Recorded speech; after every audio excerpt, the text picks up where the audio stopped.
Greetings, travelers. I'm Chris. Welcome to Lorespire. We're going to be continuing our Tainted Grail, the Fall of Avalon playthrough. We are in Act 2, kind of still towards the beginning of it, maybe a little bit middle-ish. Anyways, we had just gained the Red Death skill tree at the end of our last episode. And I decided that I was going to go ahead and respec our character from the kind of a tanky sword and board build that we had, what we're going to call the Knight of Red Death, because we're going to heavily lean into the Red Death skill tree. Also switching to two-handed weapons, as I feel like the Red Death skill tree really has some nice skills that are good. Definitely better for two-handed weapons than for a sword and board build. Anyways, we're at 19 strength, 16 endurance, and for our skill trees here, we're gonna go with strength, two-handed weapons, of course. Go ahead and max out that. Try to get as much damage as possible. Put a point there, point here.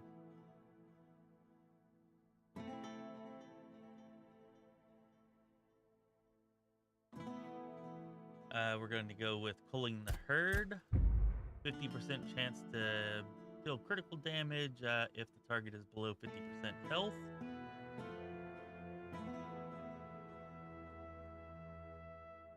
I think most of the rest of the stuff we can avoid. We might come back and grab Crushing Blow or Dominating Presence.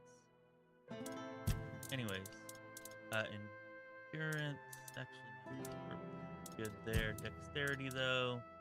Movement. Want that extra dash.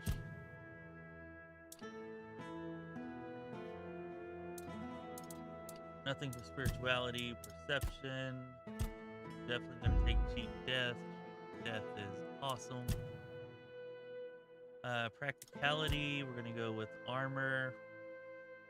Point into Born in Armor just so that we can grab Inner Strength to get an extra 1% melee damage from each point of endurance.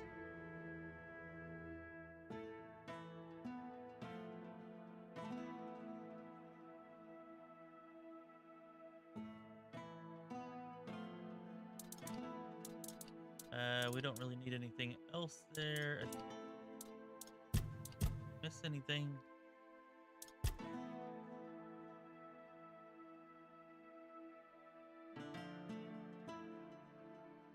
I think the rest of it's going into the Red Death. Alright, Plague Warden 3 points, so no single hit can take us for more than 25% of our max health. I think we may end up transitioning to light armor just because that ability kind of negates the use of heavy armor so much. But for now, heavy armor is all that I have, so that's what we'll still be using at the moment. As we can transition into a good lighter armor, that'll improve the build. Then we're going to take Red Death's Embrace, prevents death once, along with Cheap Death. And the power we're going to take from Arthur, that should give us like three times that we can die before we're actually dead. All right. In combat here, we're going to put 4 points into Cry in Pain. All right. Which gives Lament. Anyways, if we lose 1% of max health, it grants a stack of Lament, and Lament increases damage dealt by 1%, max 100 stacks. Alright, killing an enemy grants 10 stacks of Lament, and what I think is really awesome here, 3 points in Hold Back Tears. We start every fight with 35 stacks of Lament. So that should give us a 35% increase in damage. 4 points in Cry and Pain at the start of every fight. Then it'll just kind of increase from there. Oh, wanted to put 5 points here. Increase melee damage by 25% and increase physical damage by 2% for each point of your weapon's weight. Yeah, we want that.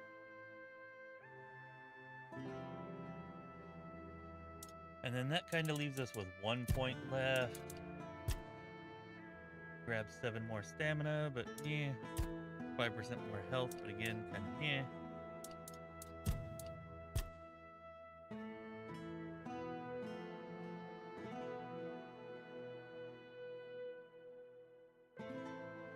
Critical hits grant 2 lament stacks. I feel like that's kind of yeah also. But dealing damage to an enemy has a 25% chance to grant a stack of lament. I think we're going to go ahead and take that for now. Their final point. We'll confirm that.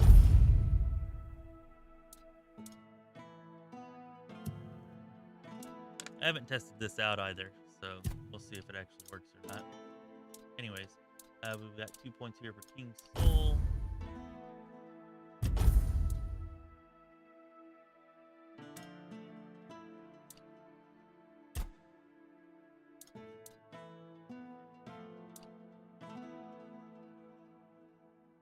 There we go.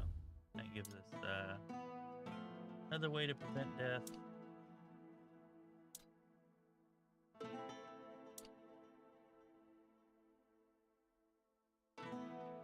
Okay, and then let's see.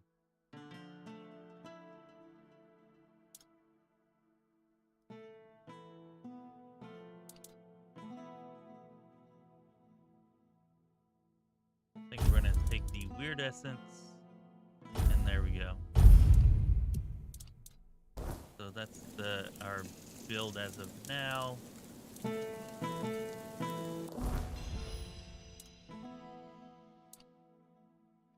I said, we're using all heavy armor, which we'll probably transition out of as we find better light armor. Actually, we might go make some Revenant's gear. I forgot about that, but yeah, some Revenant's gear would probably be better than this for what we're doing. Anyways, here's our weapon, 87 to 96 damage. It's actually kind of a crappy weapon, but it's the best two-handed weapon that I have. I sold all my other ones because I suck.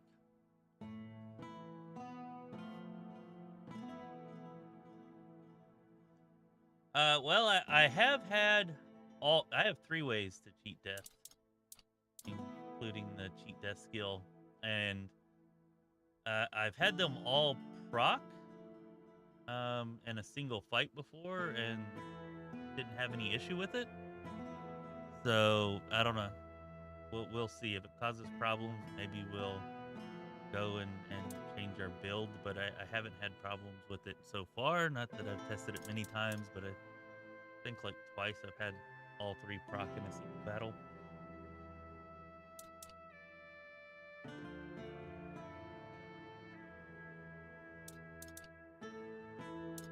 Alright, so anyways, that's our build now. Maybe we'll go check on that Revenant's armor. And we might run a quest or 2 before we seek out the Wyrd Knight, just to see if maybe we can get lucky and come up with a better two-handed weapon. This one, really not that great, but what we have.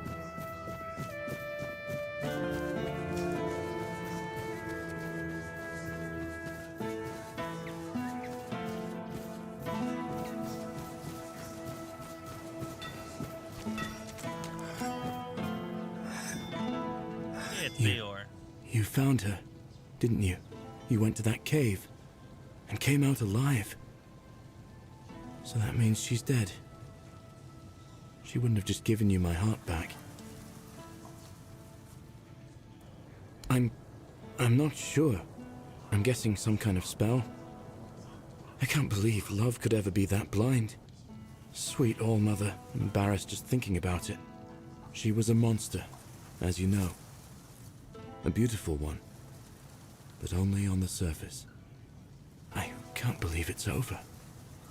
Oh, and I didn't have a chance to express my gratitude. Although an apology might be more fitting. You risked your life for me. That's more than I could ever ask of anyone. Even someone dear to me. So, thank you. What brings you here? I'd like a You're nice just in two-handed time. weapon. The forge is ready.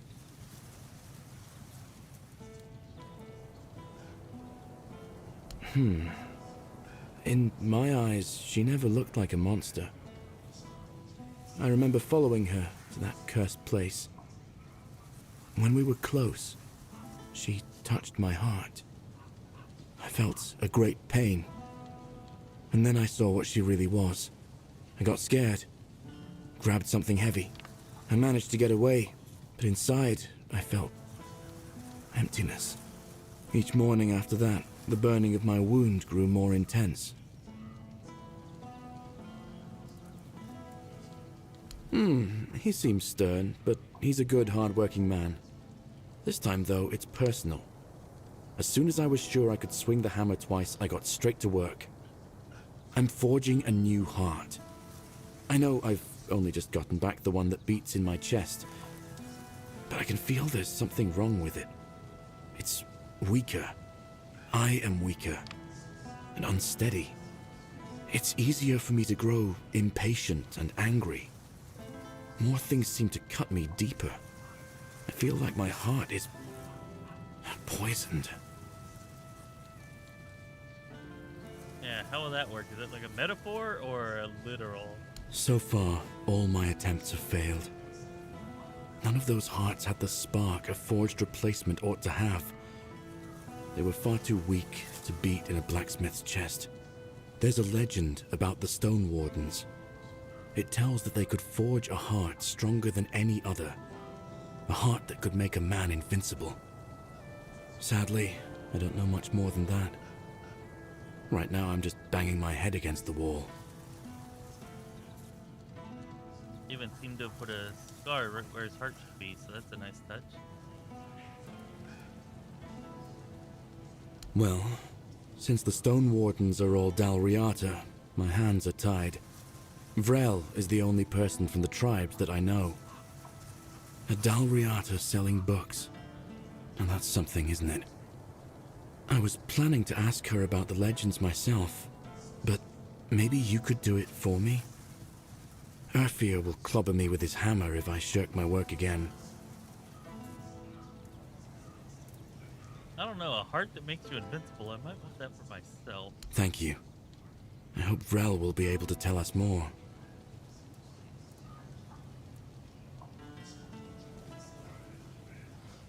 Hey, what's up, Random? How you doing, my friend? How's your playthrough going? Also, Chris, did you ever end up picking up the game?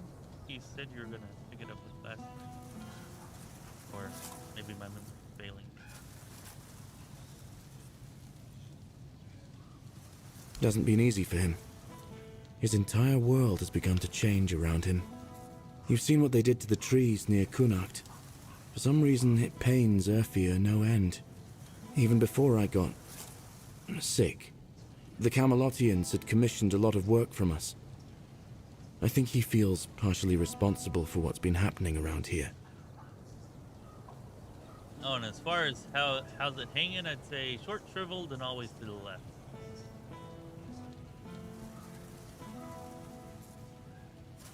Bonus points for anybody who knows what movie that's from. The men here in Kunacht is dying. The nights have become even more dangerous. People say the weirdness is creeping closer. Perhaps the Camelotians have a point. It is difficult for me to say anything more. I just want to do my job the best I can. Oh yeah, Randall. Hell yeah, almost all the way through the first act. Very nice, very nice.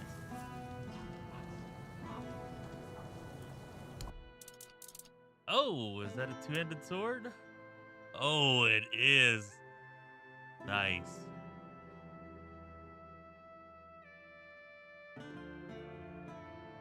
So yeah, that's what, an extra 25 points of damage on top of what we already have.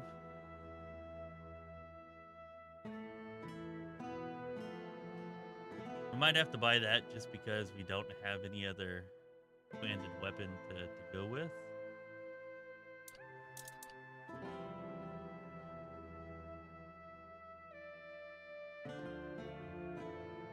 pretty good shield, but we're not really looking for shields anymore.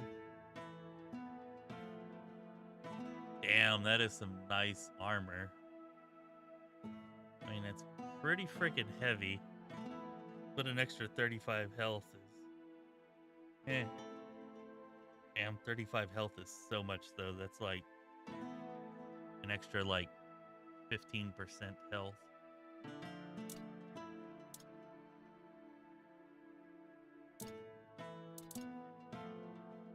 Orb's observations on Straw Father armor. Wish it would tell me the weight of that armor. See?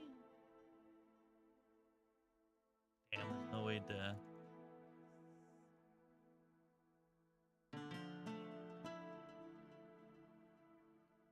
Seems like it would be light armor. It increases attack speed.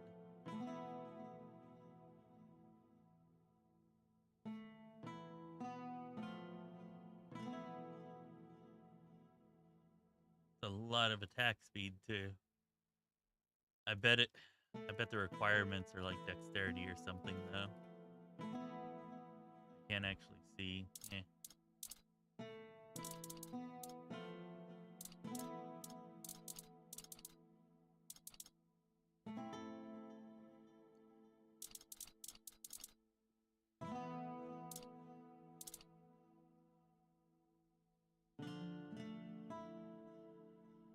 I don't love the ability from that, but all right, we'll remember that. Maybe we'll come back and purchase it.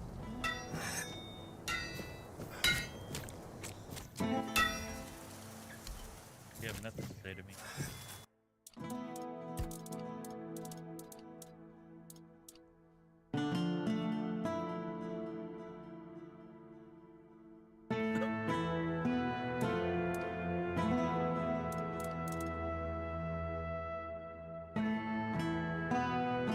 Melee damage by 20%. That would be quite nice to have.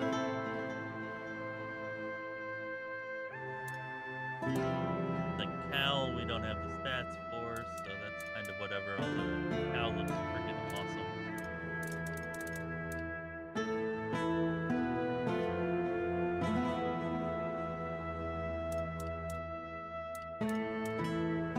Oh.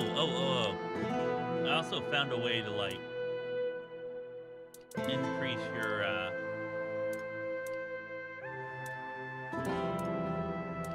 where is it? Here we go. So these weird bone arrows, right? I don't have any more weird bones, but I had 20 weird bones. So I made 20 of these, or I guess 200 since you get 10 each time you make one.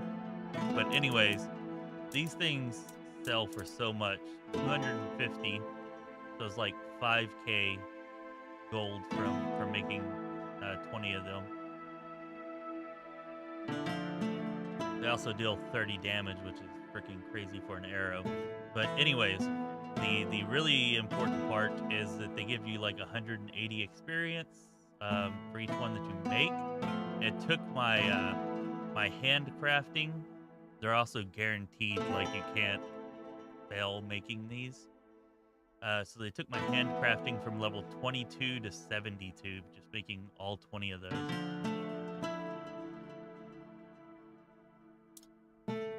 So, yeah. If you get the ability to make weird bone arrows, I'm not even sure where I picked it up at. But yeah. You can gain hella levels, they sell for a lot of money, and they do crazy damage.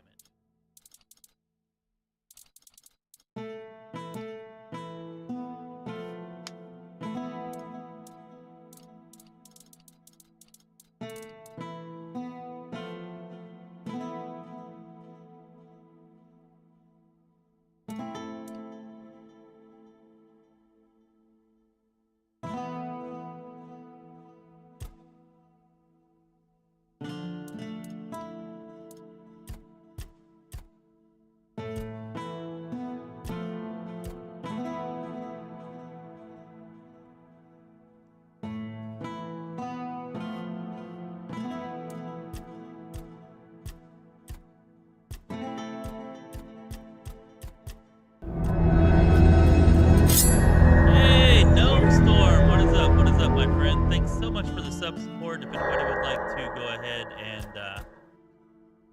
follow Gnome Storm's example there, give us a sub. It's definitely appreciated. At least like the stream. Also highly appreciated. Really helps out. See if we can get it to a +4. How much iron does that? Oh wow. Okay, we're not getting the +4 apparently.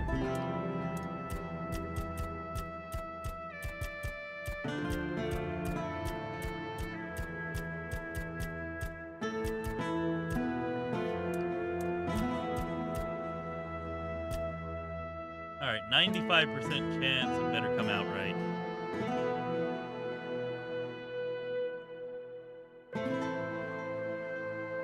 .26% melee damage and 9 armor.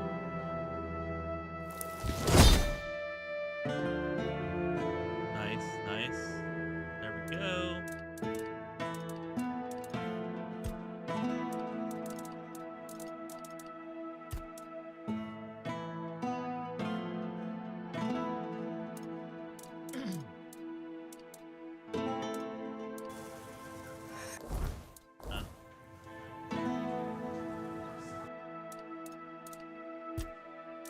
Okay, so we're gonna want to go ahead and take off both of those relics.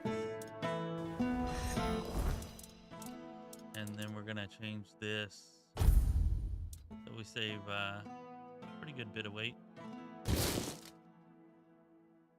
It looks kind of ridiculous.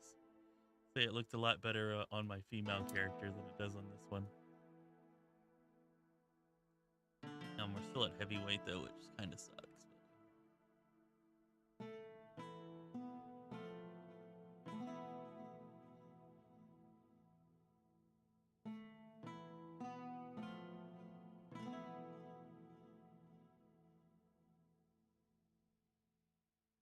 Yeah, once you get to level or to Act 2, you'll start gaining levels faster. They kind of slow down once you get that far into Act 1 as far as you are. But yeah, you should be like one-shotting everything there. Once you get to Act 2, the one-shots will go away for at least a while. Anyways, that brings our sword up to 110 damage. Nice, nice. Let's go talk to... Wait. God.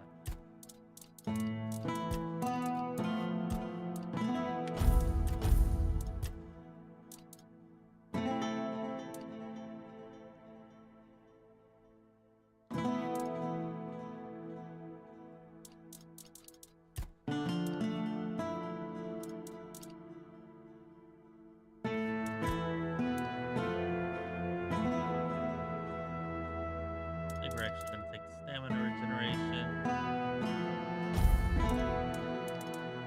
Try that out. See how that goes. Now let's go talk to Braille.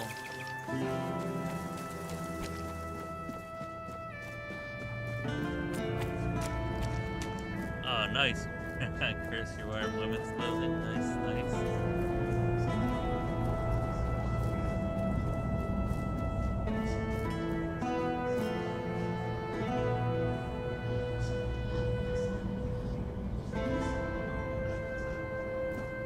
That is true, Randall. That is true. Photo mode also if you like to take some screenshots, but...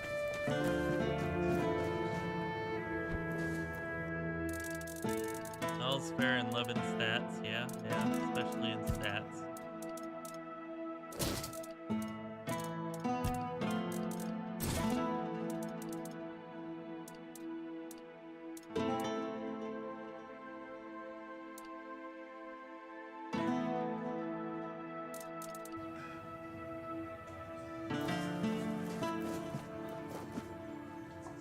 Alright, Brill. You're doing okay.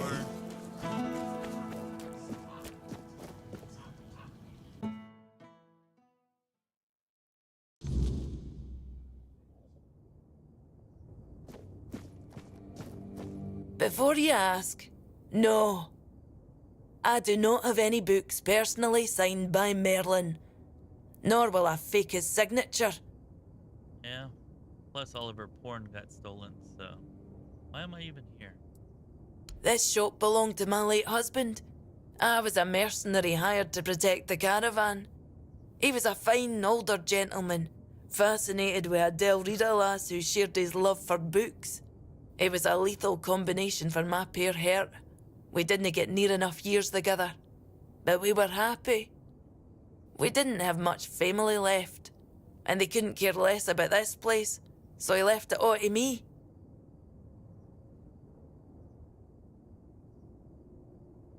There's a fence in Act 2. Whenever you get to this town that I'm at, there's a fence here.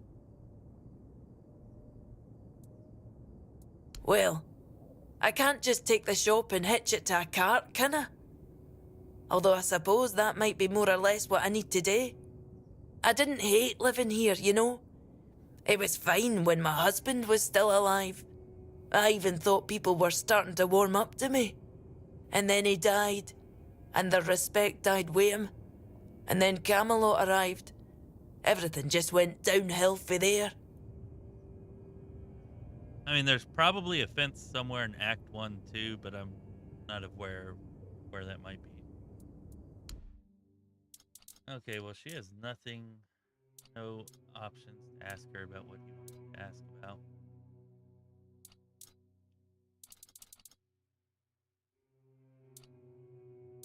I don't know, seems like she does still have some porn books. She said they were stolen, but Beautiful Liliana and the Lustful Marquis, Beautiful Liliana and the Lustful Marquis Volume 2, Beautiful Liliana and the Forbidden Pleasure. She lied to me when she said her porn was stolen. There we go. This has got to be what he wanted.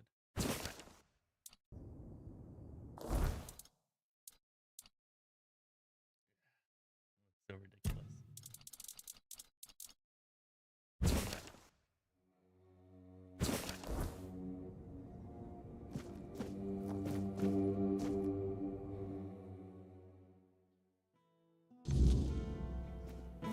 Yeah, real quick.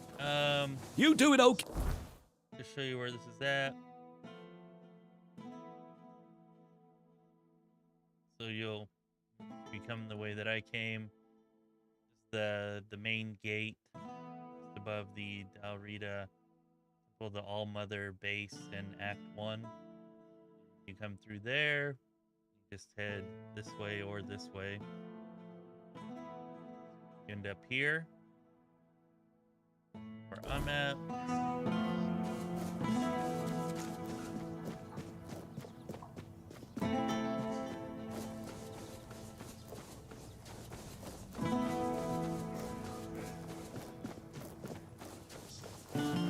And the story should actually lead you to right there, Lord Yvain's mansion. Once you get here, should lead you then to there.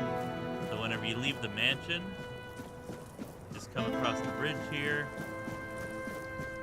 You hang a left at these stairs.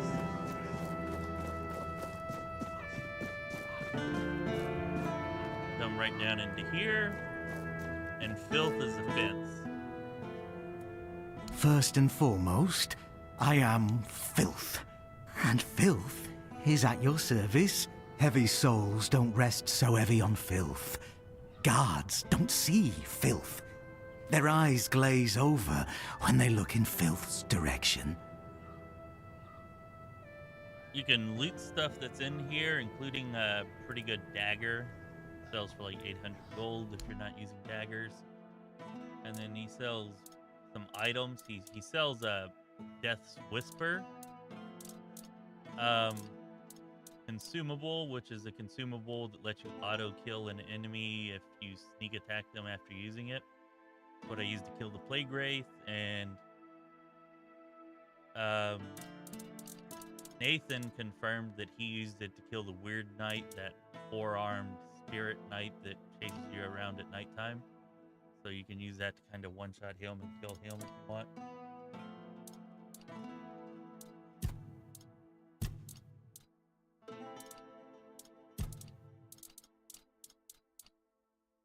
There it is. He sells one of these. You can find one in Act 1, I forget where, but then you can also buy one from him. And there's probably enemies that it doesn't work on, but it definitely works on some pretty powerful enemies, so I bought it.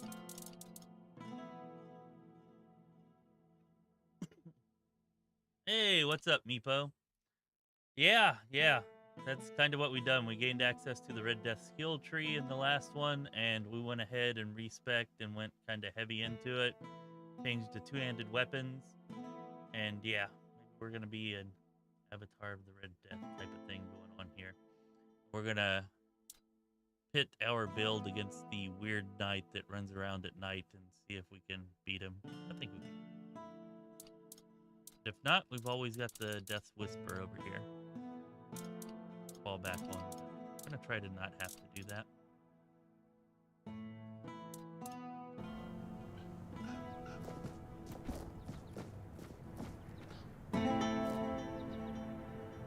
Well, you can use it with a bow. Like, I have no stealth skills at all, but you can just, with a bow, you can just be so far away they have no chance of seeing you, and you can one-shot them.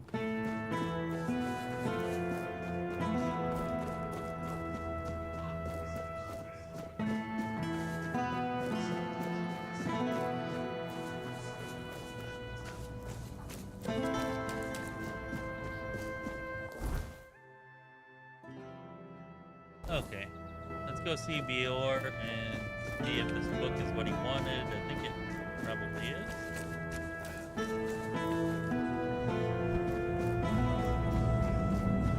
We're looking for a two-handed weapon right now. Bior sells one that we might buy, so I was hoping to find a better one, but we probably won't. Probably end up just buying his.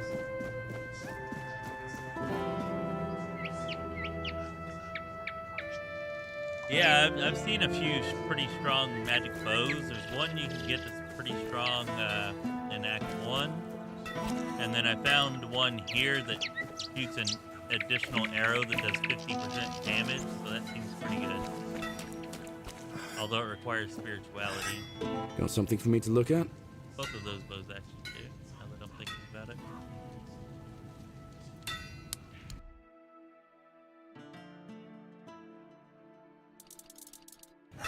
What do you need?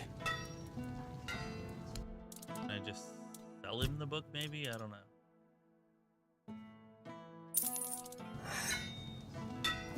You're just in time. Mind the road.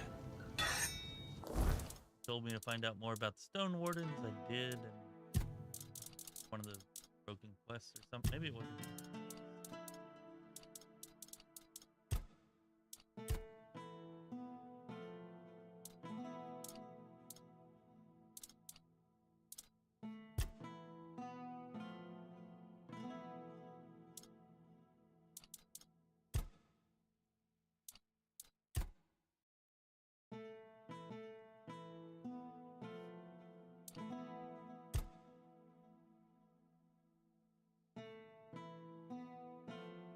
To talk to Vrel, talk to Kavor? I swear he said Vrel earlier. I didn't imagine that, right?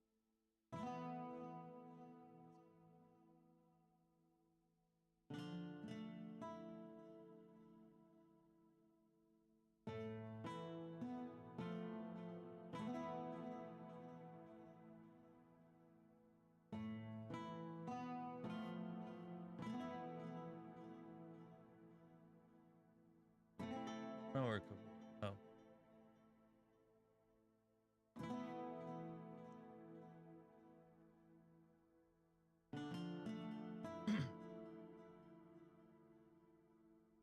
Alright, well, screw it. Let's go talk to him.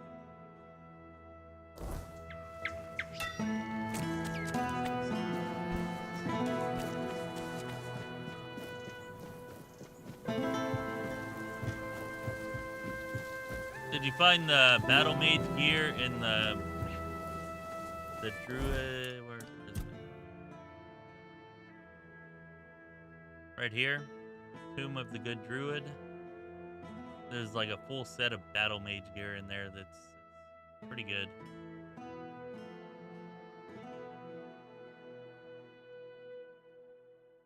You probably got it if you explored the whole area already.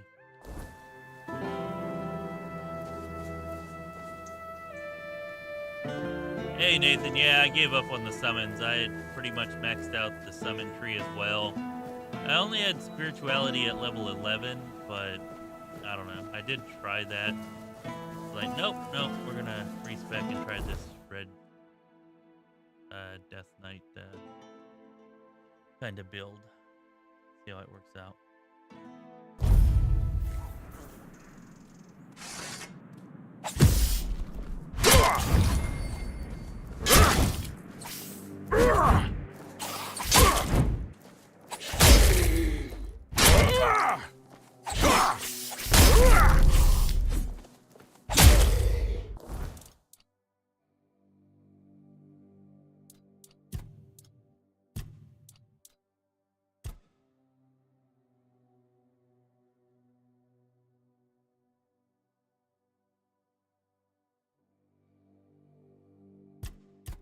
Tell me how much it was actually increasing it by.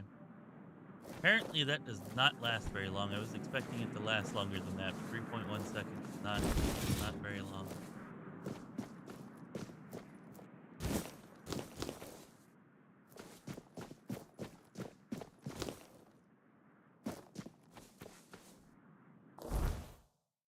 Oh, these guys again. Fought them last time and beat them. Guess we should be able to beat them again.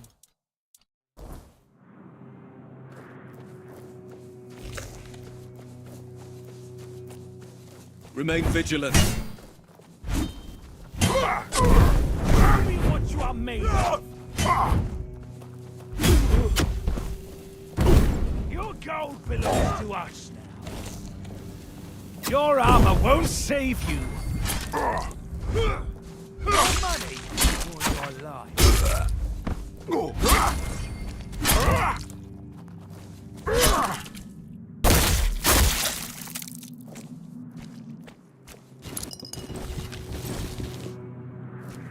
Definitely beat them much more handily this time than last time, so that's cool.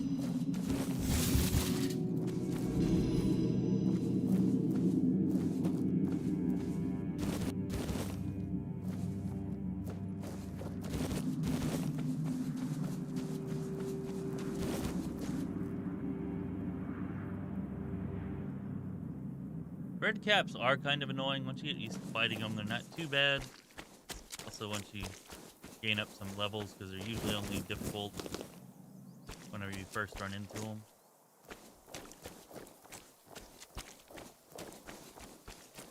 That damn bear.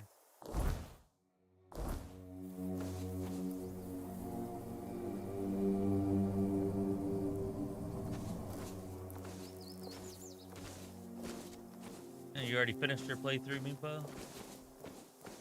How'd you like the dual wielding? I know Ashu was on here last time saying that, I don't remember how much spell power he had, but said he had like 500% critical damage, I think, and like 800% sneak attack damage, so he's just like one-shotting everything.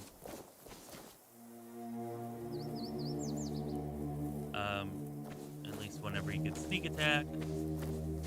And anytime he got a critical, it was a one-shot. Probably on weaker enemies, anytime he didn't get a critical, it was also a one-shot. He was playing pure combat caster.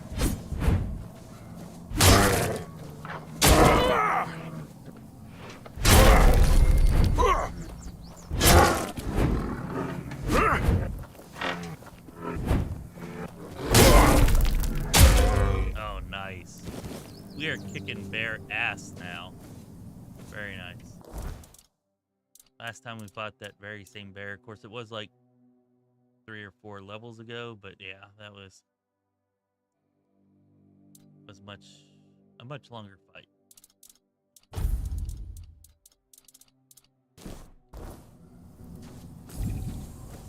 Ah, damn it! I didn't potion.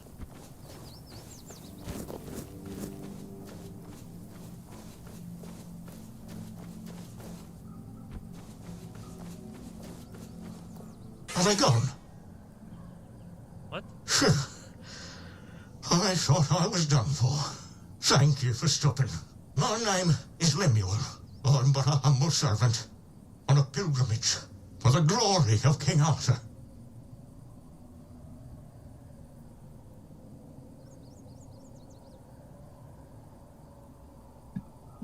Oh, found some really cool daggers. Guessing you didn't opt to use them though, random. They might still come back. I'd rather stay here for a while. Yes, and if they do show up, you'd better run as fast as you can. Otherwise they'll cast the evil eye on you too. Damn witch. May the weirdness take her. Carla's lackeys are trackers, those lousy world wreckers. Well, perhaps they were once good people. Humble servants of the king. Just like me. But they abandoned their pilgrimage. They crossed the wrong thresholds, and then they got caught up in evil magic. First, it wound around their hands. Then it traveled further and further, entering their bodies through their mouths, flooding their insides. Do you think it would have been better if you had opted more for sneak, Meepo?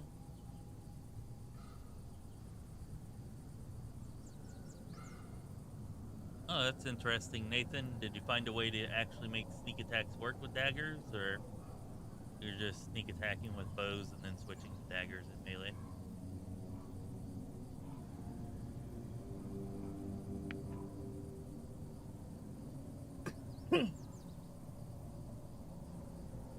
Yeah, I found that necklace. I was actually using it for a while. I switched it off just for this stream.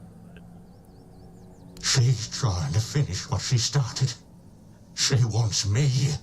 Our goal is to turn a royal pilgrim into a corrupted heretic. Not enough about Carla, enough. Our conversation might attract the trackers. Unless you would be willing to confront her. The profession of a witch hunter is a noble one, and it offers generous rewards, particularly if you succeed in bringing in the head of a hag like Carla.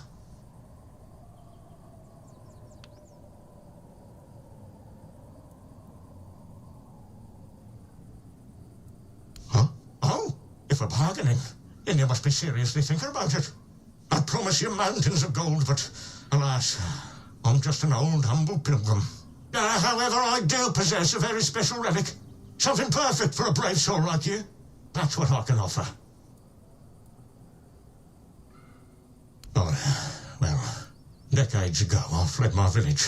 The Red Death began to spread, and I started showing symptoms. I was terrified the Red Priest would take me to the island asylum. That's when I met that monster, Carla. She promised she could cure me. She was so beautiful. Then, when we were getting, intimate with each other, I had a vision of King Arthur. He warned me that she was a witch. A terribly evil witch. That's when it all became clear. Carla must have put some kind of spell on me. I couldn't resist. I was bewitched. So I ran. And now, she's furious with me because she couldn't keep me. They seem human, but their eyes are completely empty. They have a strange look in them. Hateful. They seldom speak, but when they do, you can feel your throat tighten. It's pure heresy. And wherever they appear, you can be sure Carla isn't far behind. Why, Arthur, really? You did that for me? Oh, you're a true savior. Oh, this is incredible, unbelievable. I've been running my entire life, and now, I could finally be free. For now, I'll stay in my barrel, but please, return as soon as you can. Hurrah! That's pretty ridiculous.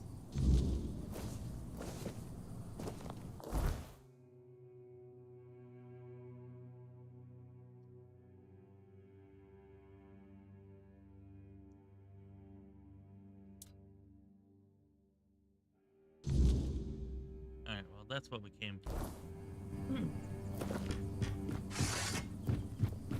If anybody anybody knows of a place to get a good two-handed weapon around here, let me know. Be appreciated. As far as having a sword of flame and a sword of ice, that sounds pretty badass.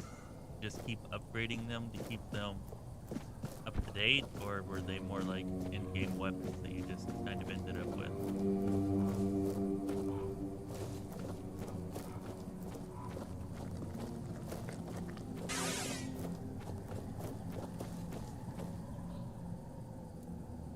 Oh? And where'd you hear a tale like that? I didn't know our stories had traveled so far. The Camelosians prefer to call us heartless beasts only capable of destruction. But I suppose a tale about creating a heart in the fires of a forge is something only another blacksmith would believe and appreciate. So, that Beor, tell me about him.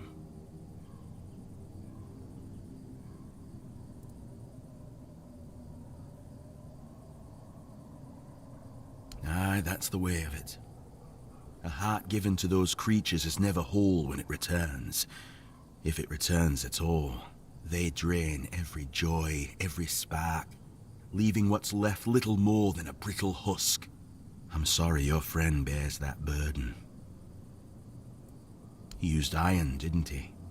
Iron's too brittle. Steel's no better. It's cold, lifeless. To forge a heart, you need metal that is alive. You need a metal that will sing as your heart sings when you see the smile of a loved one.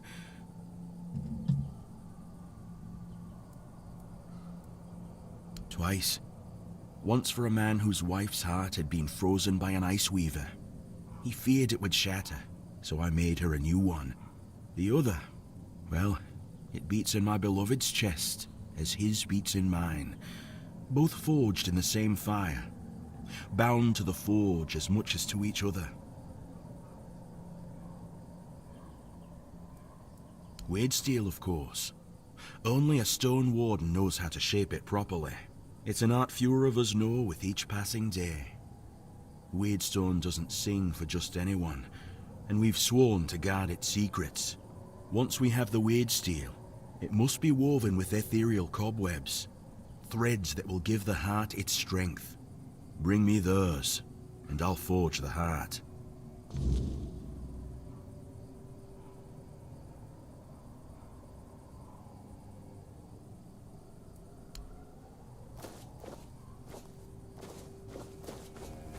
Notice there's a frickin' chest here.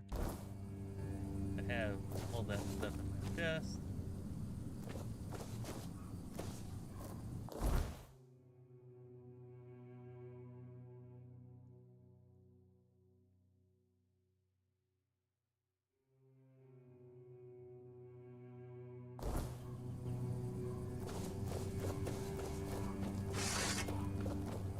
Hoping we don't run into the Wyrd Knight. I'm not quite ready to battle him yet.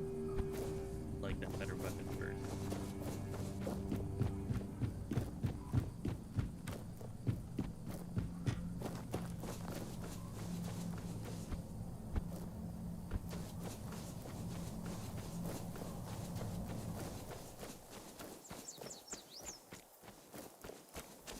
Even without sneaking, Nathan?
again, a search bar would be so appreciated.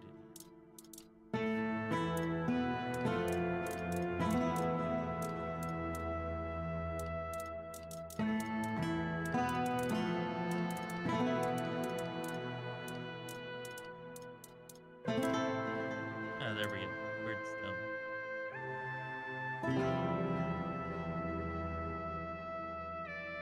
We don't need that much of it. I think I only need one, actually.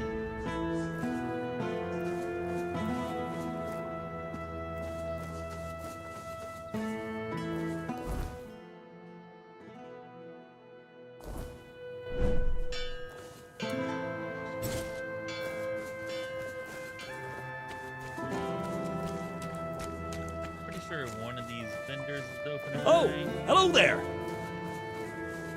Good to see you.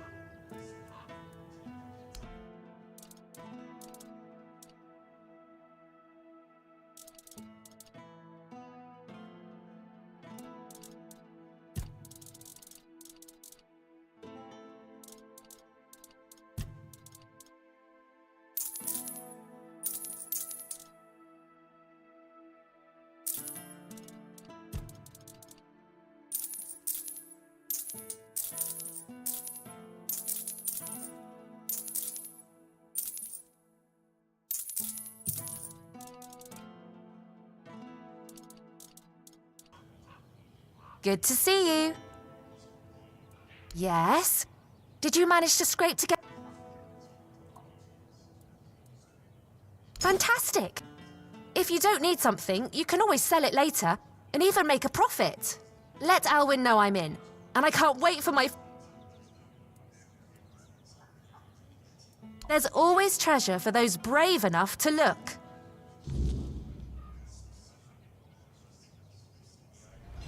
Oh, Alright, so hello we got there. a few items we can use now.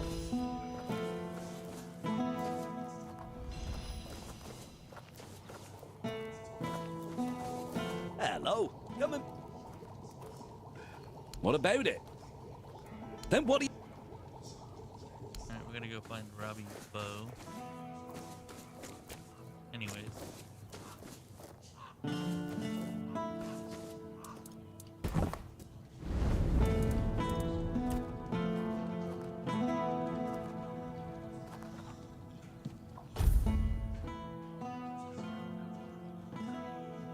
Kill Wolf Strike! What's up? What's up?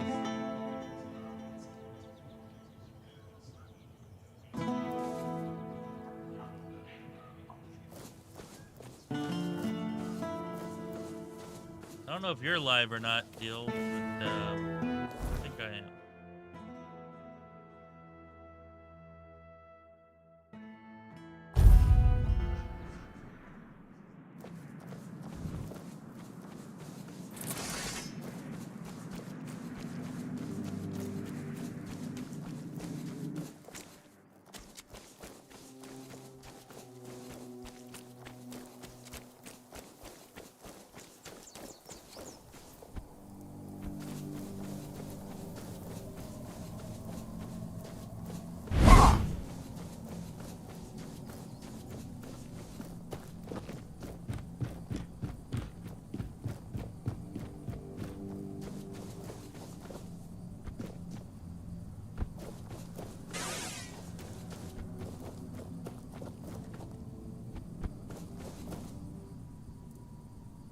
Good. Give me a moment to find the right song. I haven't lost my touch. Here, your friend will have a strong, beautiful heart. At least in terms of craftsmanship. The rest is up to you. The art is just an empty vessel. It needs to be filled to start beating. Of course. Well, there are two ways. Through death, or through sacrifice.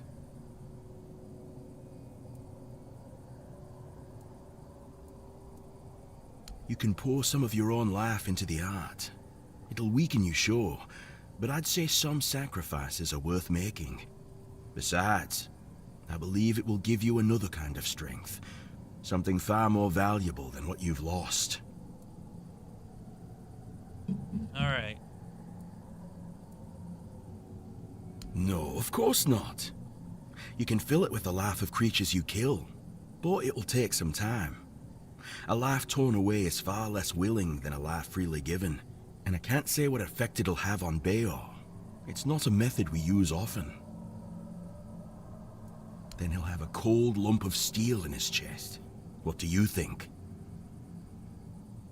If you want to fill it up with the energies of things you kill, just hold it up when you fight. It will collect life, and at some point, will give you a sign that it's beating again. Come to me and I'll bind life to the heart. If you decide to fill it with your own energy, just tell me. Either way, come back with either a full heart or when you make up your mind. Oh. Alright. What do y'all think we should do? We can give up 30 health with the possible promise of some unknown benefit. Or we can go and fill the heart with the life of things that we kill. What do y'all think?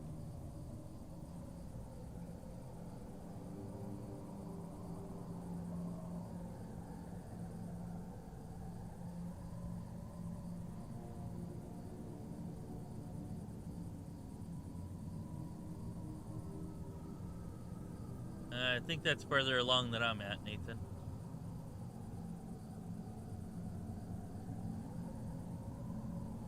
I mean, if you sided with Camelot in Act 1, then the soldiers make more sense.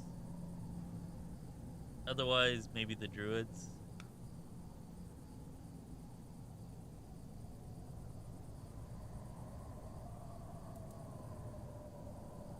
$30 health is a lot. And if all I get is the... Oh, that's how you romance Beor, huh? I saw some headline like, how to romance Beor somewhere. You gotta give up 30 health for it. Yeah, I don't know if I like that.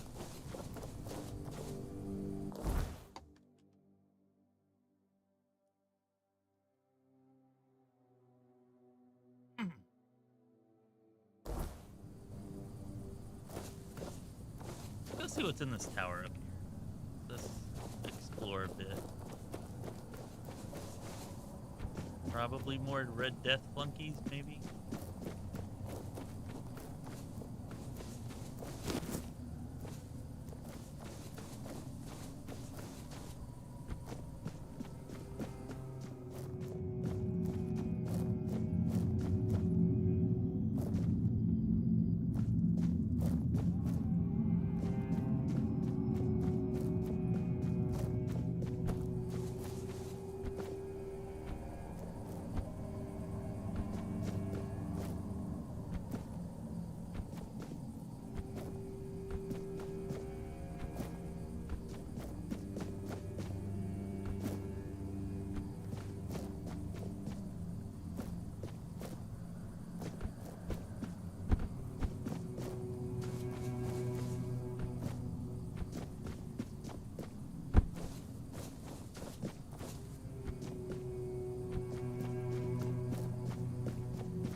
Well, if I can find it, then you'll see it. Is it a two-handed hammer?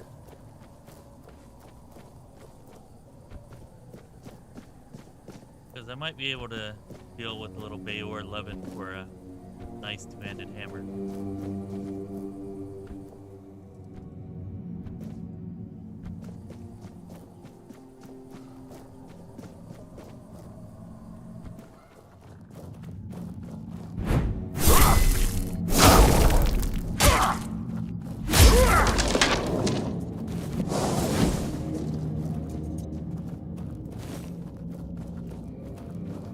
Not dealing as much damage as I would like, but I guess we are using a pretty crap weapon.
So he gave you the hammer, but won't actually sell to you anymore? Yeah, I saw that about the Expanse. I'm interested. Definitely not something that's so much up their alley. But Mass Effect-like game, I freaking love Mass Effect. Mass Effect's so good, so good. So yeah.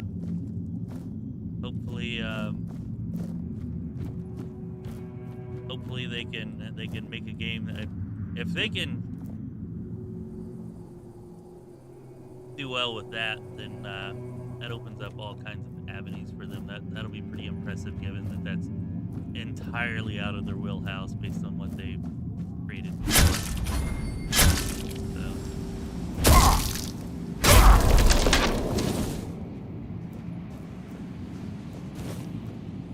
Well, I love Mass Effect, so I will definitely be playing it unless it seems like they just did a terrible job with it.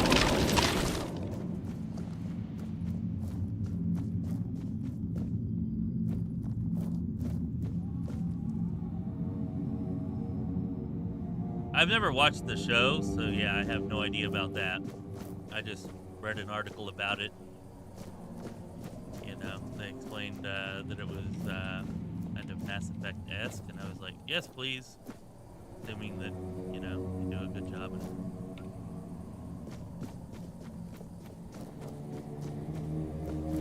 What the hell are you? Damn, that is a big ogre.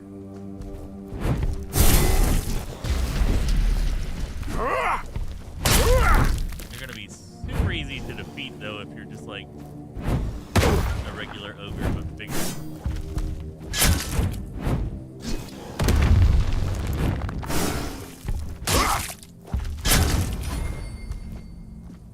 Which seems to be the case.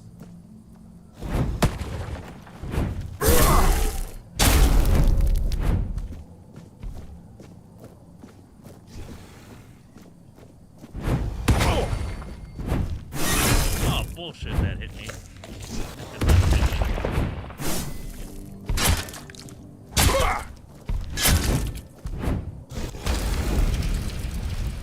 Looks super badass, though.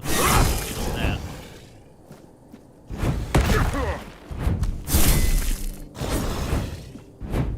Oh, that was so close.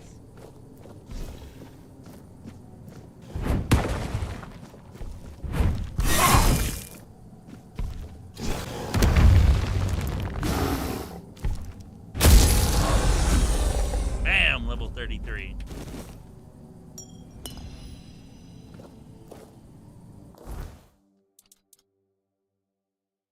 Interesting. Novice Ogre Hunter Amulet. Decreases incoming damage by 20% when your health is below 10%. Okay, that's garbage. I do like when you have full health deal 33% more damage, though. Is that worth 30 hit points? Yeah. 30 hit points is a lot. Probably not.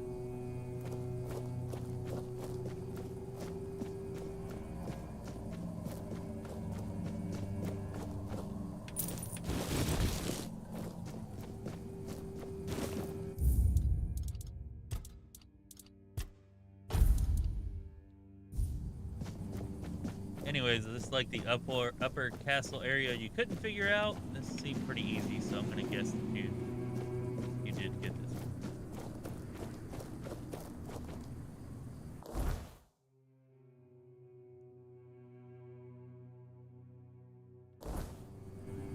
So I could jump across to explore that. Confident I could make the jump over. Not as confident I could make the jump back. So let's finish exploring around first, I guess.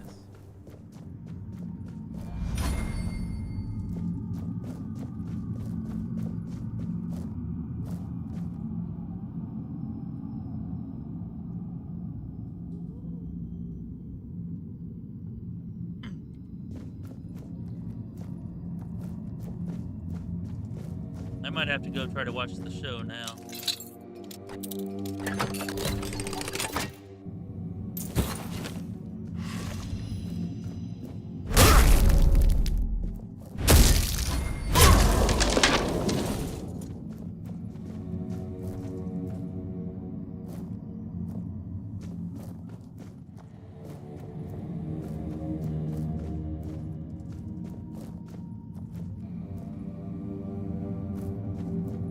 I don't think there's really any upper castle here to go into.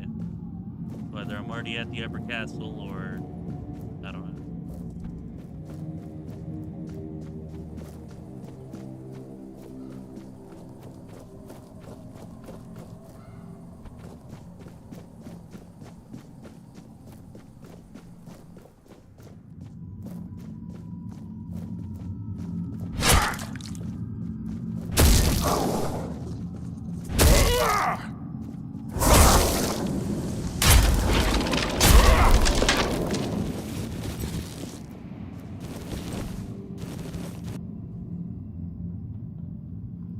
It is so much easier to defeat enemies with a two-handed build versus one-handed.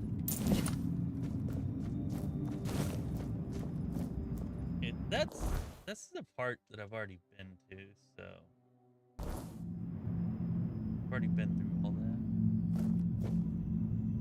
that. Is that what you were talking about? The upper castle you were talking about? The way I'm making that jump? So I guess we're done here.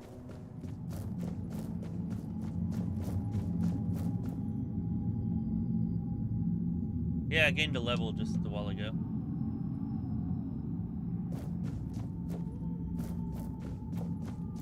The one with the toll house in it, right over there.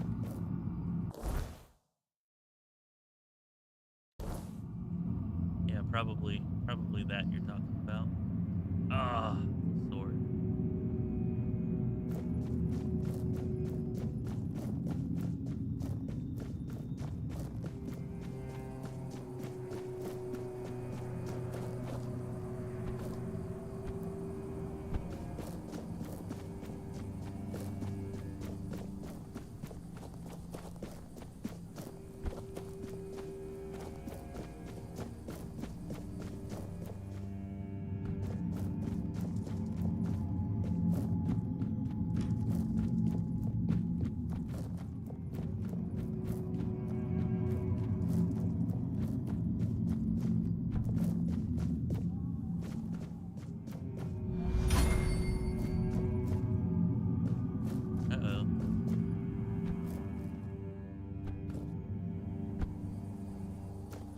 I may have just gotten locked into a spot where you have to jump to your death. I've found a few of these in this game.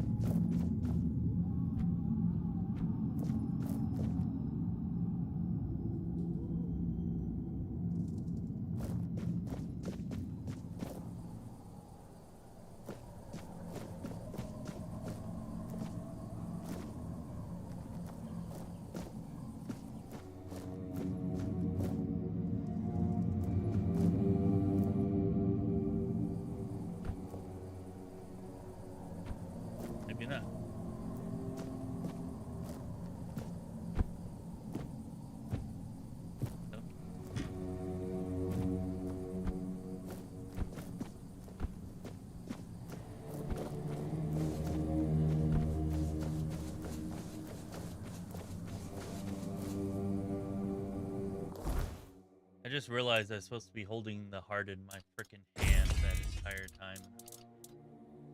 Frickin' hell.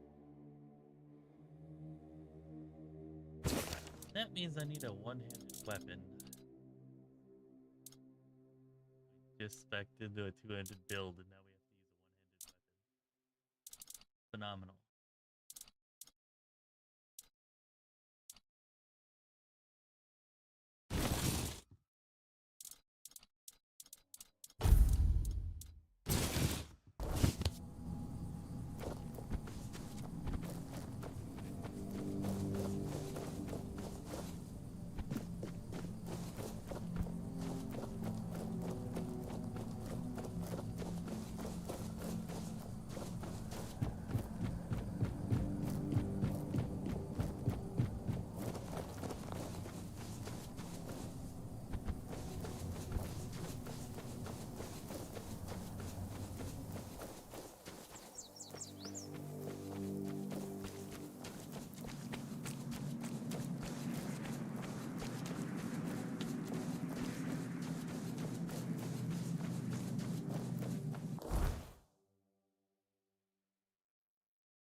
Did not mean to fall there.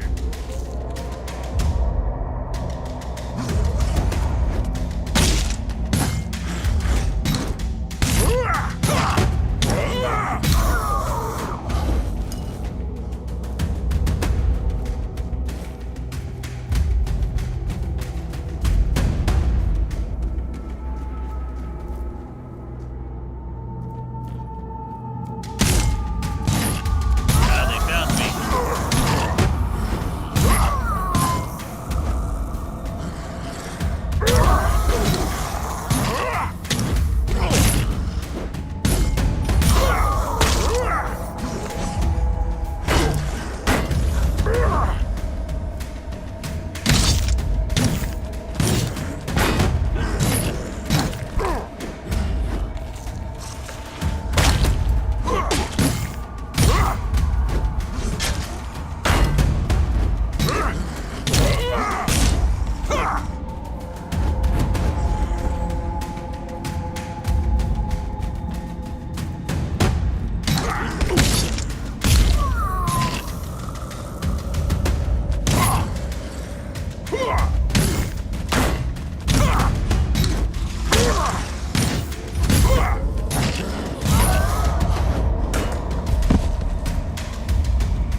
These enemies are such garbage.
Okay, good. They're all dead. Now we can.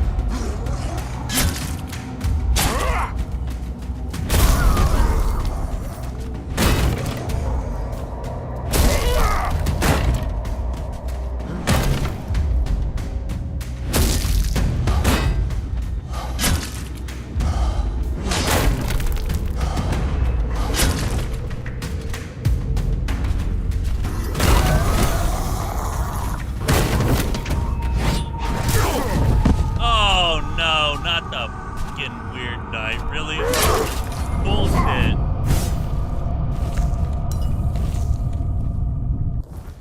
The Wyrd Knight showed up. Oh my god. Yeah, the shield guys are annoying.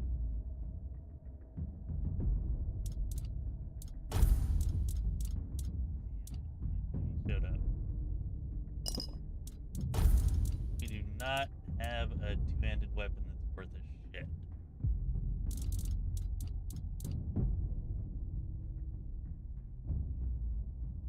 And he's already killed us once.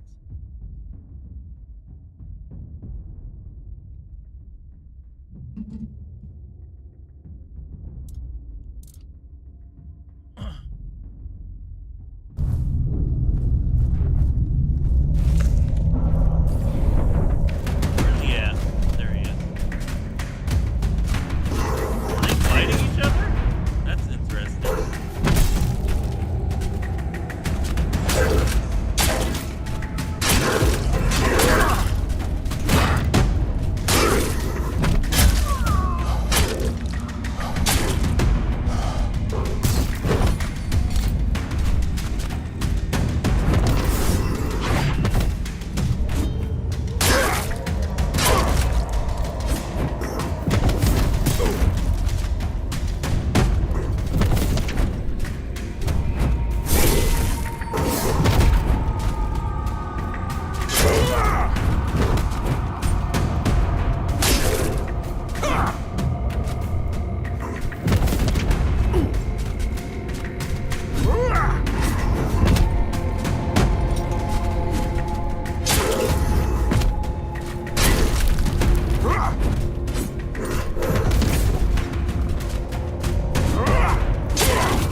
bullshit right there that happened last time.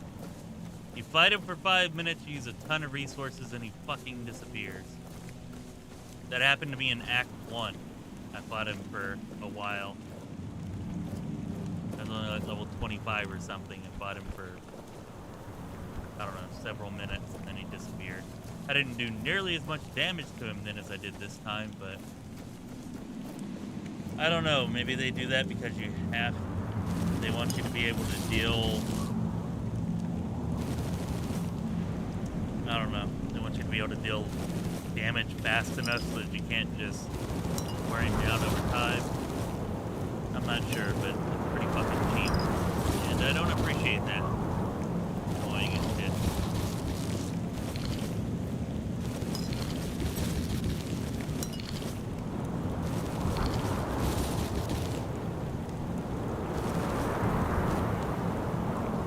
Hey, Jens! What's up, my friend? So nice to see you again. Ah, you just completed the game! Congratulations! Badass.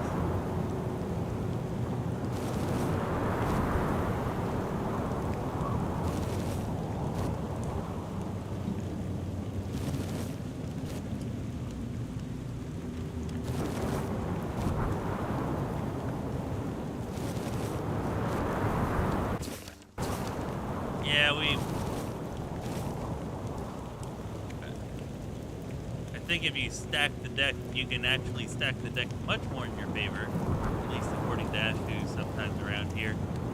I don't know how far he was into the game, but he was talking about having like 500% crit chance, or maybe it was 500% crit damage and like 108% crit chance, so every hit was a crit and it would do like 5x damage. Freaking nuts.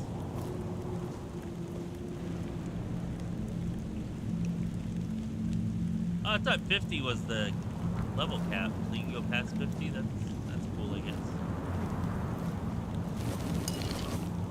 But yeah, I'm pretty not happy about that battle right there. I guess we're not going to be killing that knight tonight after all.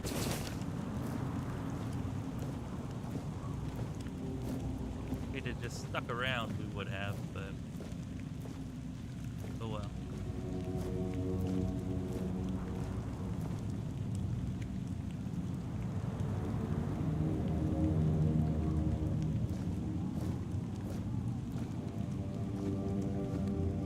So annoyed right now.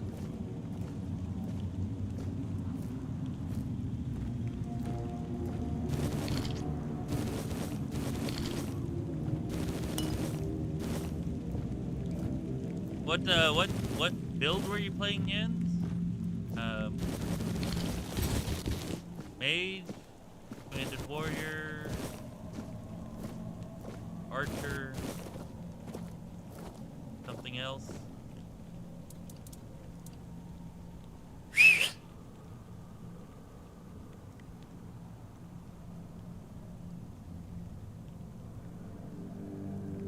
I was planning on fighting him tonight, but he just showed up then while I was in the middle of a battle. And I was like, screw it, if he's here, we'll take him out. But then the bitch ran away. Pardon my language.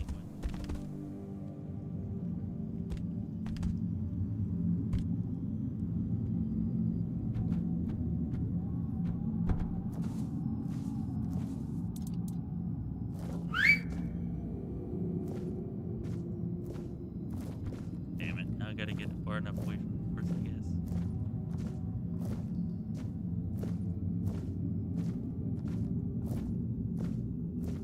Yeah, that's what Ashu was using for his massive amounts of damage too. I'm not surprised. Whenever I played the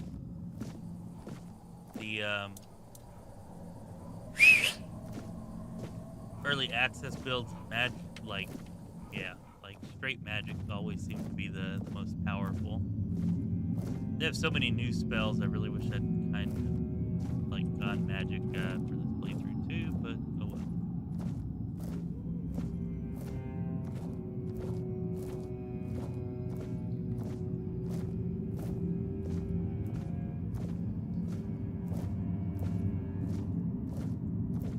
I just found plans for an armor set that increases your attack speed by like, I don't know, 50% or something ridiculous like that.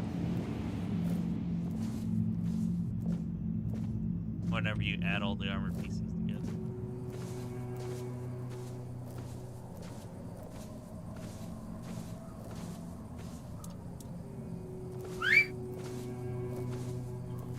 Damn it, why did I call the frickin' horse on the stairs? Yeah, definitely a really good game. I'm enjoying the hell out of it. Even if there are some things that annoy me.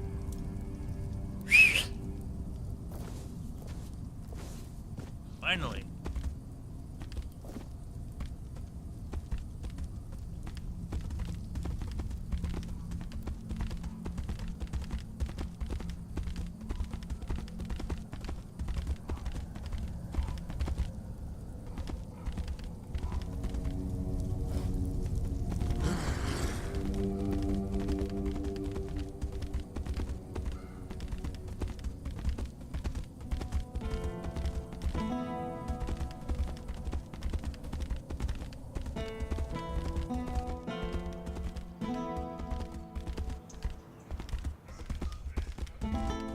Nice to see you.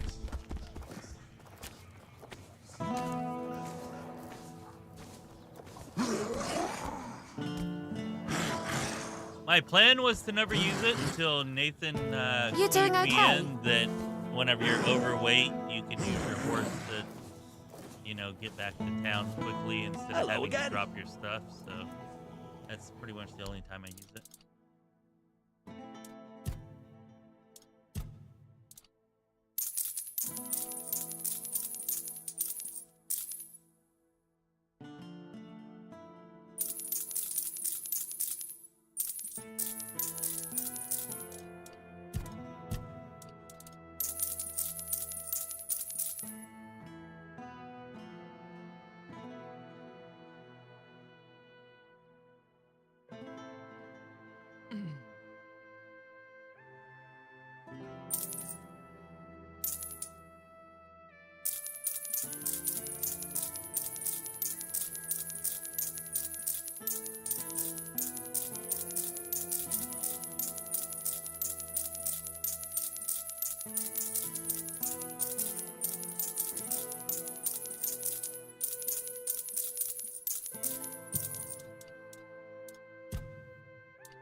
I envy you.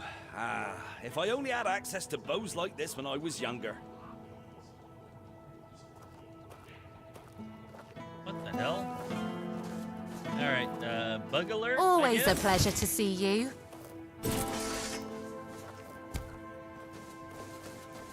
Ah, that's fine.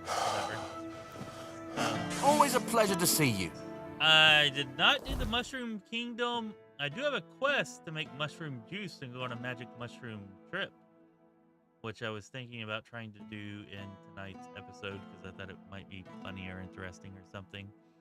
So if that's what you're referring to, I haven't done it, but might be doing it soon. And if you're referring to something else, then no, I have no idea what you're talking about.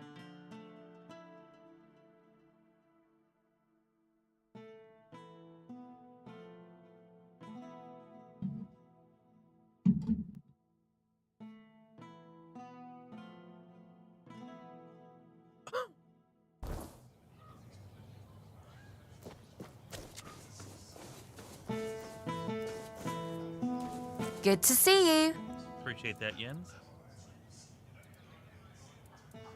Luck always fine. Oh, hello there. Alright. Anyways, what the heck were we doing?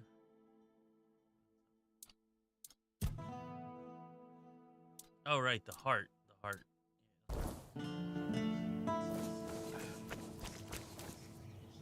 So pissed at that frickin' guy. Several potions and a good bit of food fighting him. All for naught.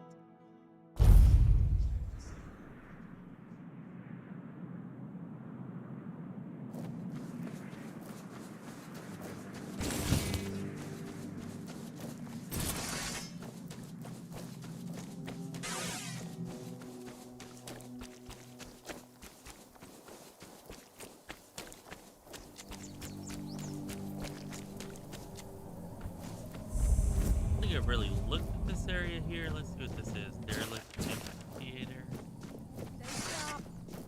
Oh, here we go.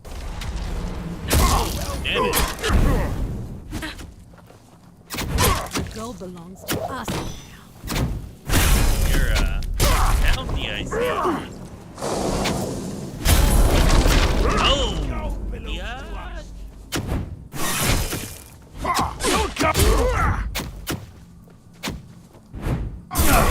I'm not.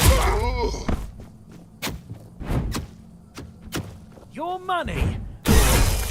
Oh, I love that hit. That was so good. Your wealth is ours.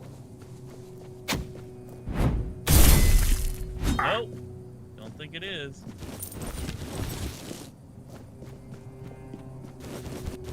That was awesome. Not expecting.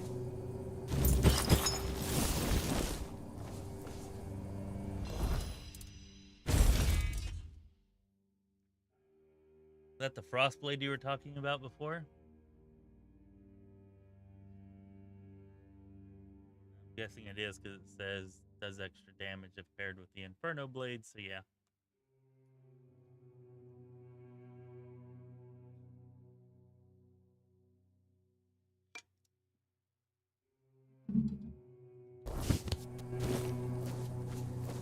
Have you started a second playthrough yet, Jens?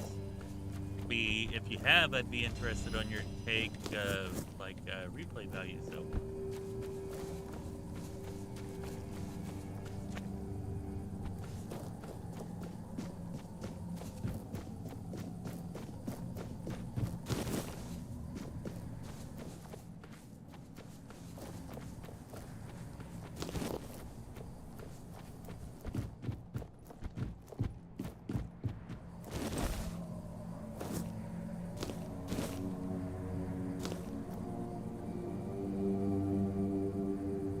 Wait a bit.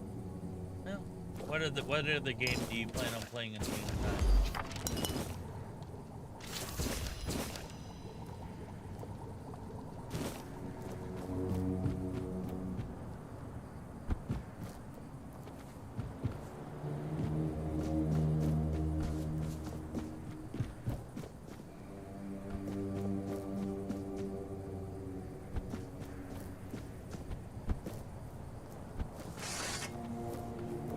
Don't let your guard down. I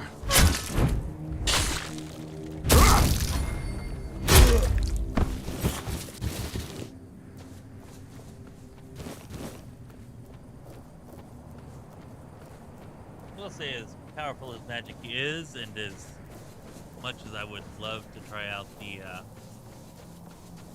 new and various spells, because so many of them seem like so much fun, the melee combat and the way you can just kind of dance around in melee combat it is pretty satisfying. At least with the two-handed build, it was definitely less satisfying with the sword and board build.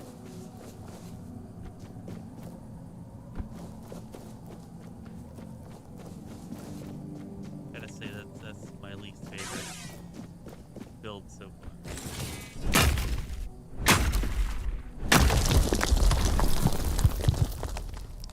My mic is much lower. How's that? Is that better? If not, I can turn down the game sound. My microphone was maybe a little bit far away, so my bad for that. But let me know. I'll turn down the game sound if that didn't improve it enough.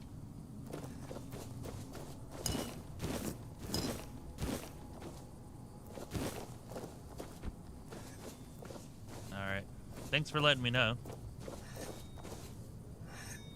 Wish I hadn't streamed for almost 2 hours before realizing that, but appreciate it.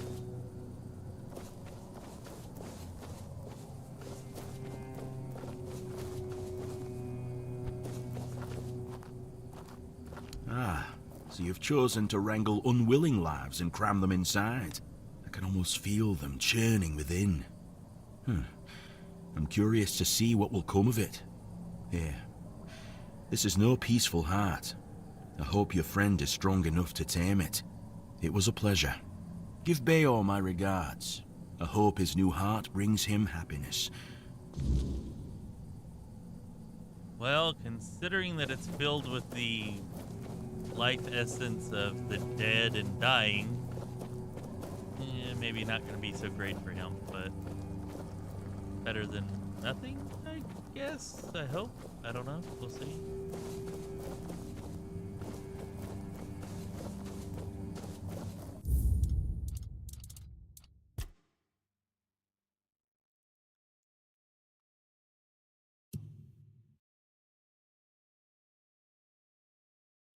They have camera sensitivity.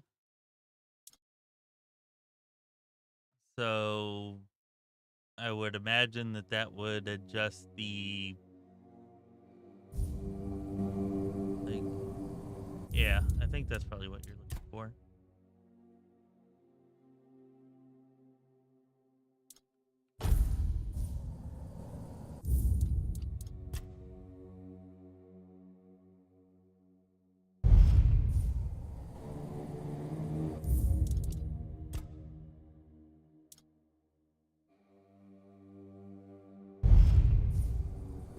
Oh yeah. So yeah, that's definitely, I think that's what you're looking for. Definitely changing how you look around.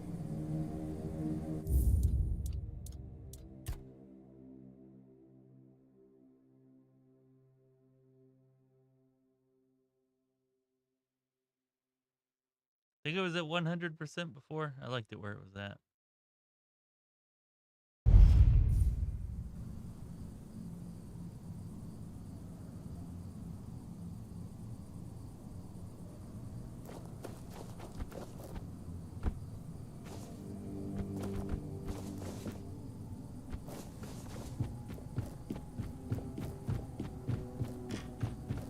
Oblivion for grown-ups. There you go. There you go. I like that. Definitely a lot of similarities to Oblivion. That's for sure. But yeah, I would say more mature also for sure.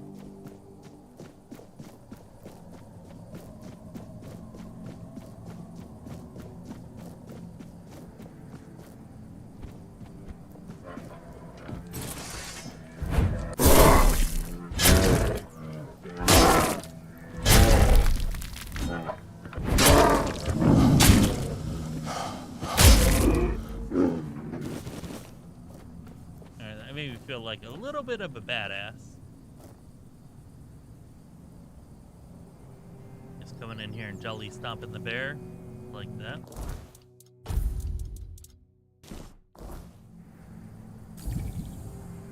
Ah, oh, damn it! I didn't mean to use the potion. Screwed that up again.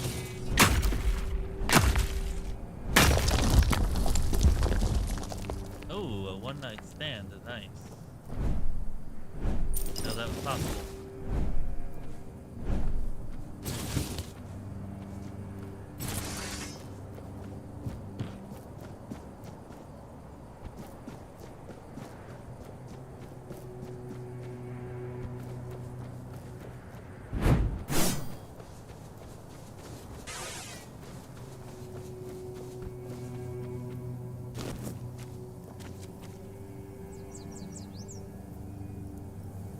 I mean, if we're just comparing to Oblivion, there's a lot of distinct differences as well as likenesses, but I would say overall, this is a better game than the Oblivion remake, I think.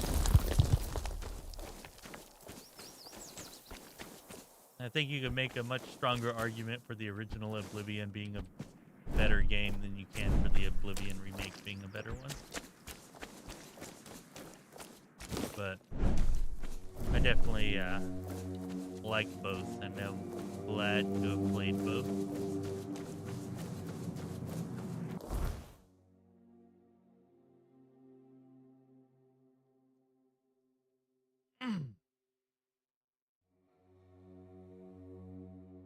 So not too adultish.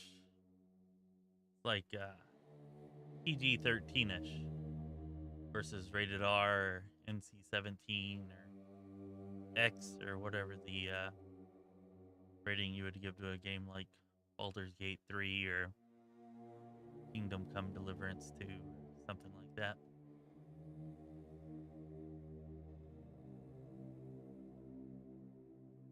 I thought about doing a comparison, but I just haven't had the time. I haven't even had the time to do a review of this game or anything else. I don't know.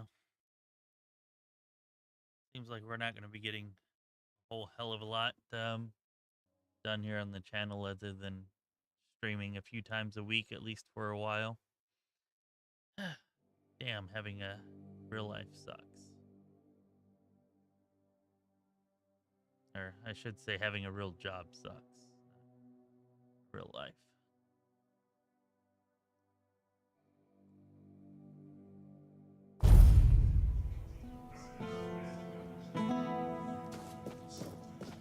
And what was Slandered's ultimate take or opinion in the end?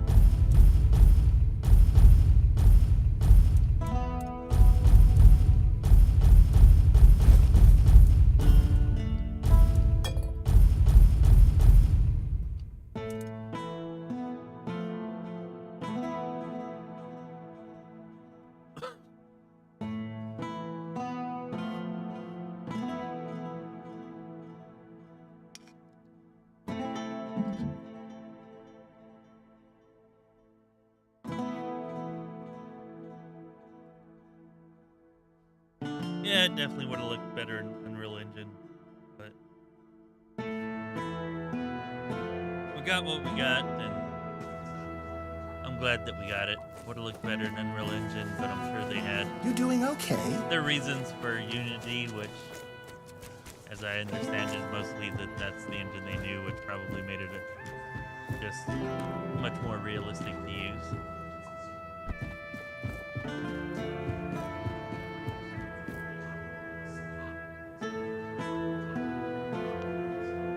But yeah, whenever you look around, like,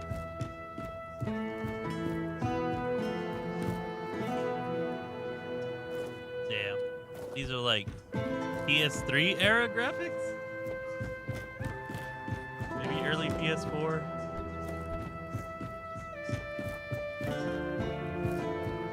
But the art style and aesthetics and all that are like freaking amazing.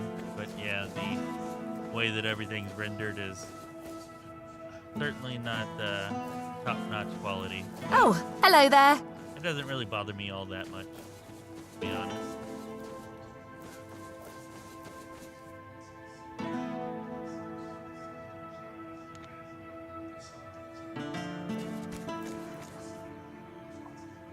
All right, where are we at? All right, expecting company.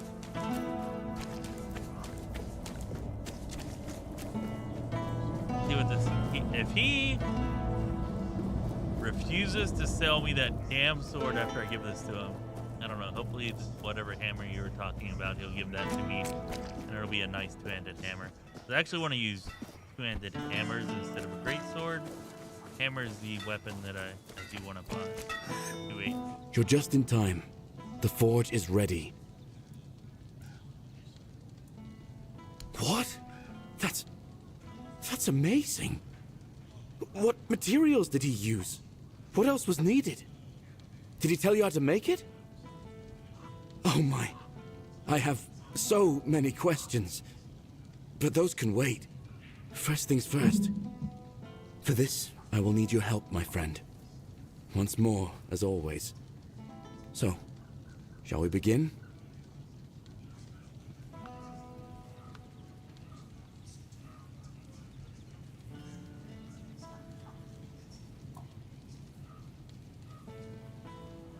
Alright, so we're gonna perform heart surgery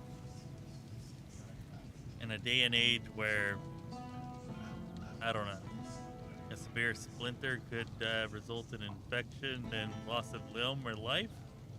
Sure, let's do it. Okay then. Let's see if those Stone Warden legends have a grain of truth in them. I suppose that's it. Surprising how simple it is to look into someone's heart and tear it out, isn't it?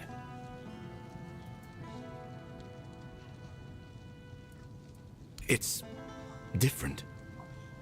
Everything looks a bit like it's mired in fog. But I don't feel bad. In fact, I feel good. I feel stronger. I guess more will become clear with time.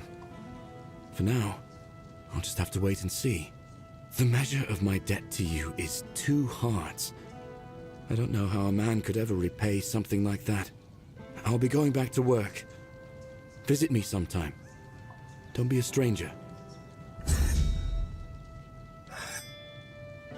Well, it's a pretty good amount of XP, but no frickin' hammer. Got something for me to look noticing at? the distinct lack of a hammer.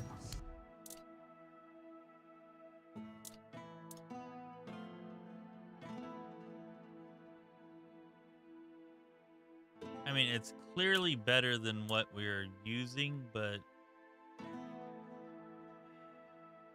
damn it.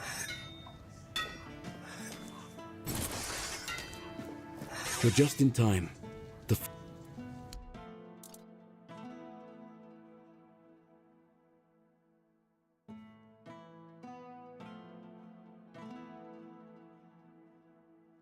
Yeah, I know, Nathan. I was just hoping maybe I might get it without doing the romance thing, but oh well, such is life.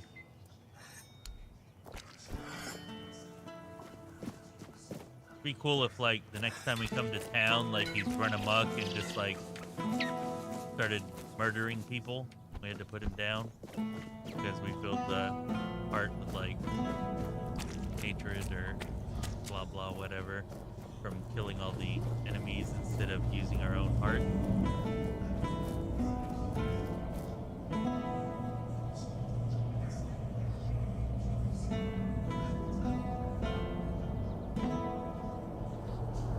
You know, I thought about doing that with practicality just because, but I wanted to beat that damn knight tonight,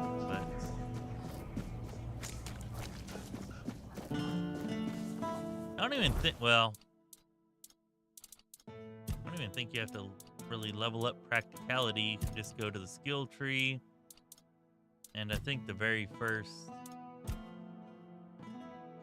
yeah, like if you just put all your points here, if you just put 4 points there, doesn't that get it to 100%? You don't necessarily need practicality, you just need 4 points here. I don't know, maybe it only takes it to 80%.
Yeah, we're just noticing that it does drop your stamina costs.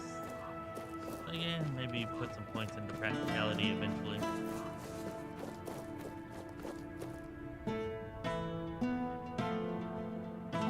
Is that the only reason? Because 10 points doesn't seem worth 10% stamina. Like, yeah, using stamina cost by 10% does not seem worth it. Unless, I guess the other thing would be gear.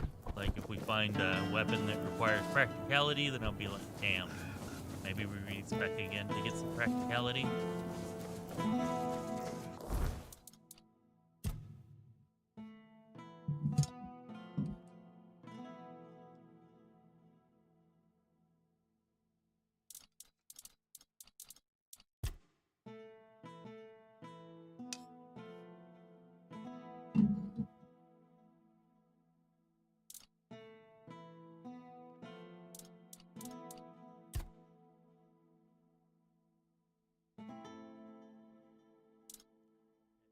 think I have all that stuff now. Let's go see if I do.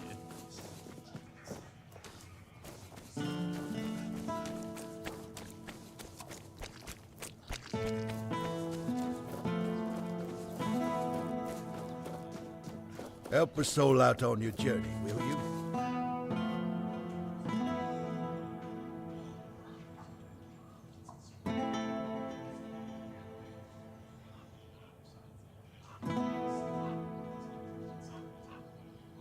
Nice to see you.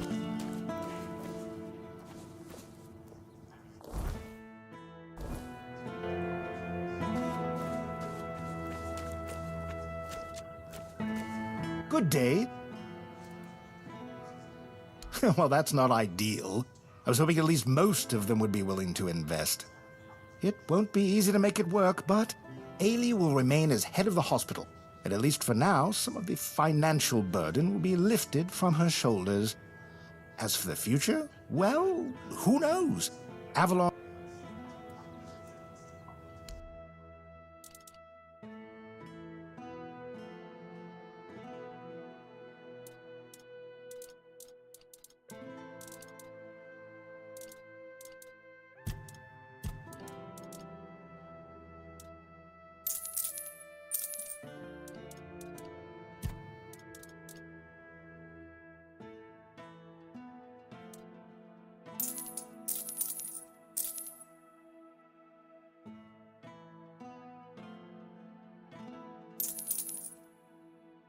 Bunch of Night Stalker stuff, huh? Not even sure where I got that.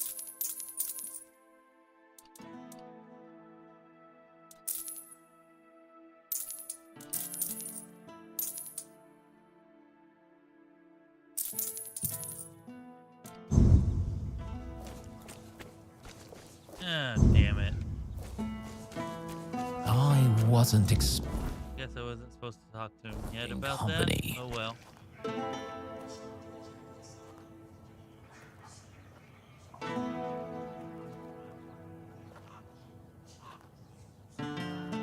We're on veteran difficulty, which has been pretty challenging at times. Most of the times, not too difficult. Always Feel like a pleasure to survival see you. difficulty definitely super doable in this game, especially with like once you know what you're doing, when to go, where to go, when to go there, all that kind of stuff. I don't think there's much of a chance of me being able to Nice to see you. get a second playthrough stream, but if we ever do stream a second playthrough, we will definitely be doing that on survival difficulty.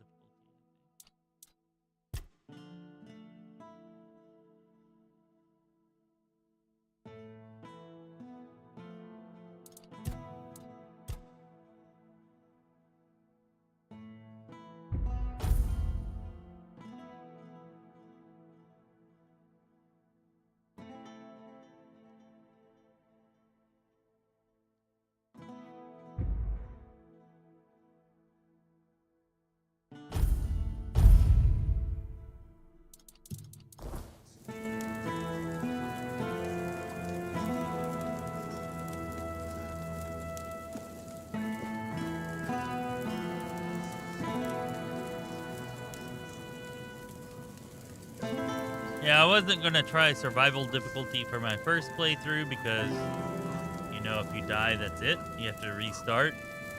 And I knew I definitely wouldn't be able to play for 30 hours and then have to restart again from the beginning. And even if most of the game is, you know, like, not too difficult, on survival difficulty, I was sure that there'd be bosses and certain things that I would run into where it's like, I don't know what I'm doing or what I'm supposed to be doing, so I'd end up dying.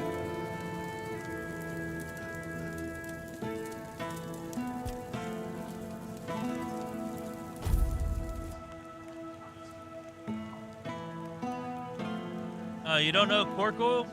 Corco's your pet. You never got the pet?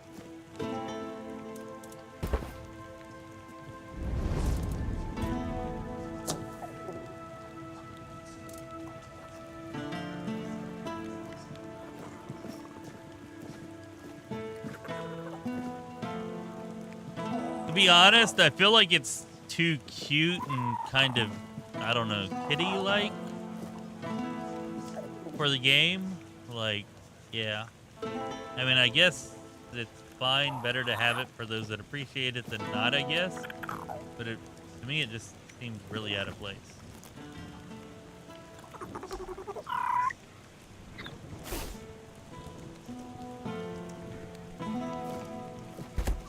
Yeah, mine was gone also.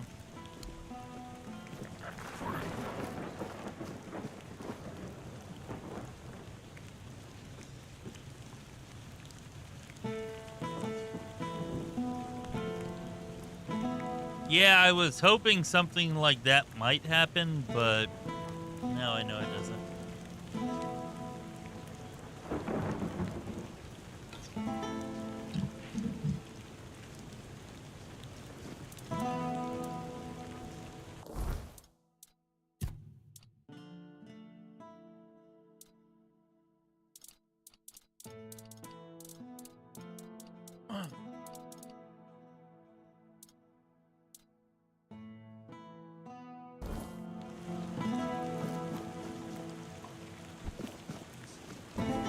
Spare a coin for the hungry. If I just stay put, everything will be okay. No, I just meant that I didn't even take what you said to mean that, like, it doesn't. Just like I've played enough of the game that I was pretty sure it wouldn't, I guess. I mean, I guess I didn't know it yet, but I had fully stopped expecting it for there to be any chance of that, I guess is what I'm trying to say.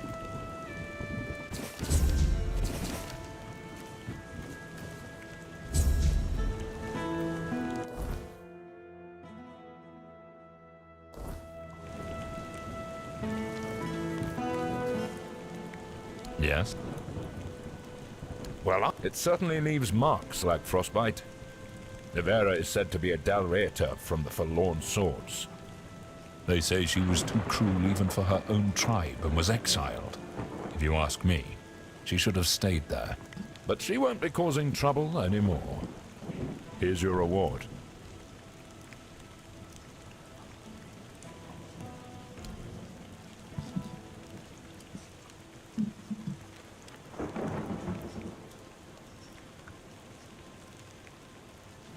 I don't know, I think they probably just had, like, a certain segment of the people playing the early access that were probably, like, requesting on Discord, like, give us a pet or something like that, and they're like, yeah, that's easy to do, I guess, for the people who want it, we'll just throw it in there.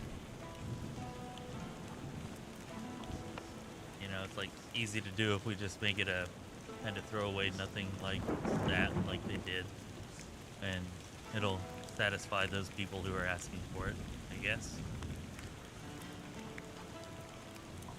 Yes? Or maybe they did intend I'll to await be more your and return. just never got around to it.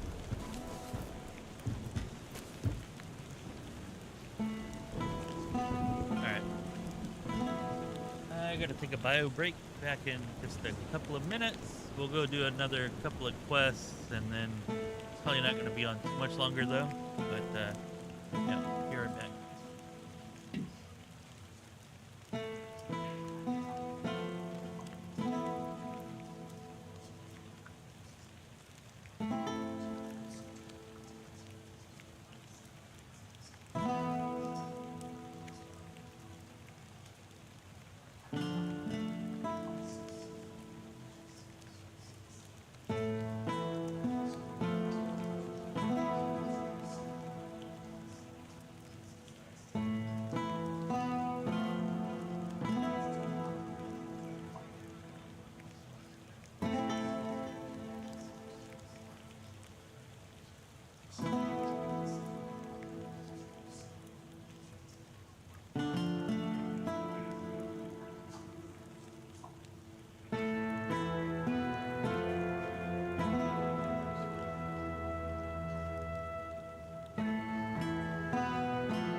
All right, I'm back.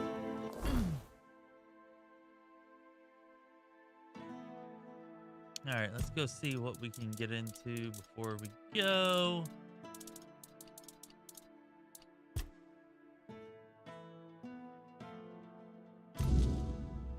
How about we go hunt a witch? That seems like fun. Actually. If it shows up on the map, which it kind of doesn't.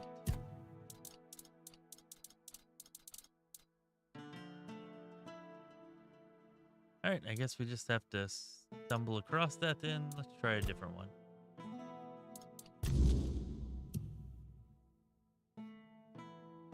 Alright, brotherly love. Go check that out.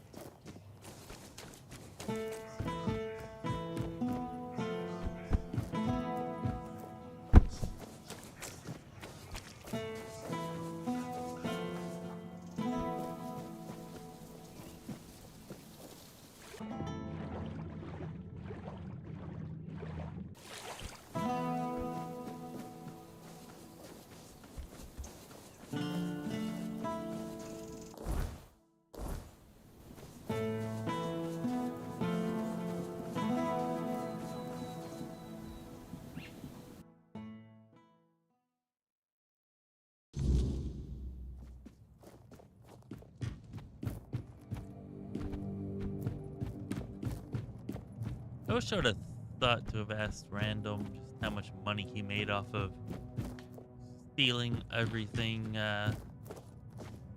from the keep in Act 1.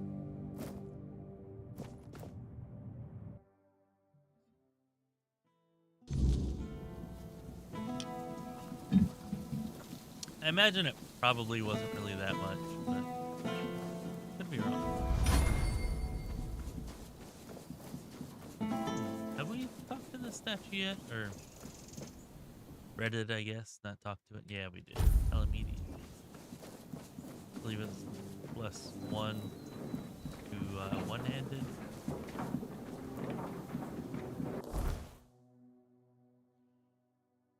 Alright, so we gotta find this brother.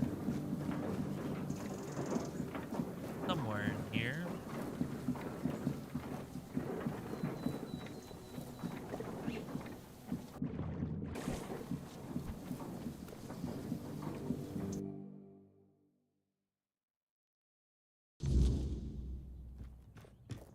Welcome to my corner of misery, traveler.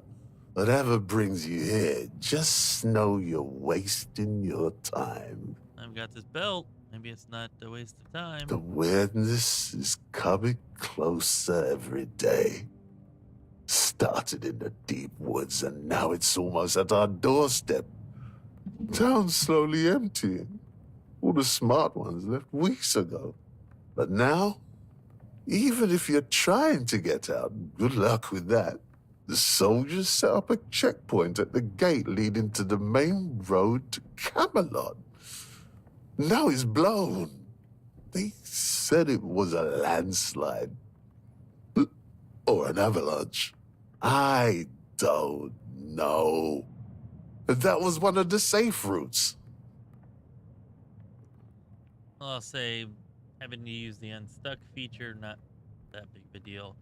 Having to actually go into the files and delete one of them, That's pretty annoying. How did you figure that out? Did you submit a ticket and they told you how to fix it? Or did you just Google it? Somebody had already run into the problem and posted a solution for it? Be interested to know how you figured that out. Further you go, the thicker the weirdness gets. Swallows entire patrols sometimes. 3 Camelotian soldiers disappeared last week. Official story says desertion, but I saw what was left of their gear. Twisted like paper, heavy steel bent like it was cloth. That's what I would have done too. I hunted in those woods for 40 years.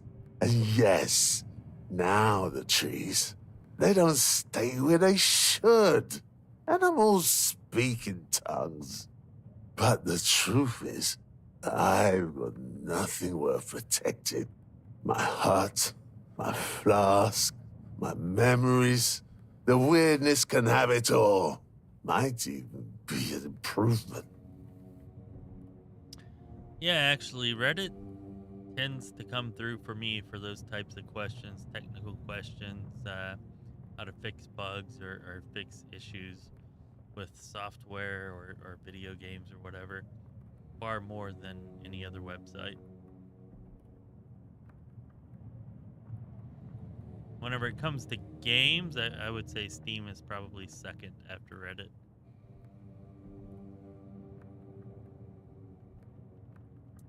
Worried? I'm 58 years old. Lost my wife to the fever, son to the war, my livelihood to the weirdness. The world's been empty for me for years. The weirdness is just making it official. So I drink. Makes the show more entertaining while it lasts. I can actually really relate to that. I lost my wife and my kids. Yeah. Especially if there was an impending apocalypse or what seemed like an impending apocalypse on top of that. And I don't know if I would stay drunk all the time, but I would certainly stay not sober all the time. See?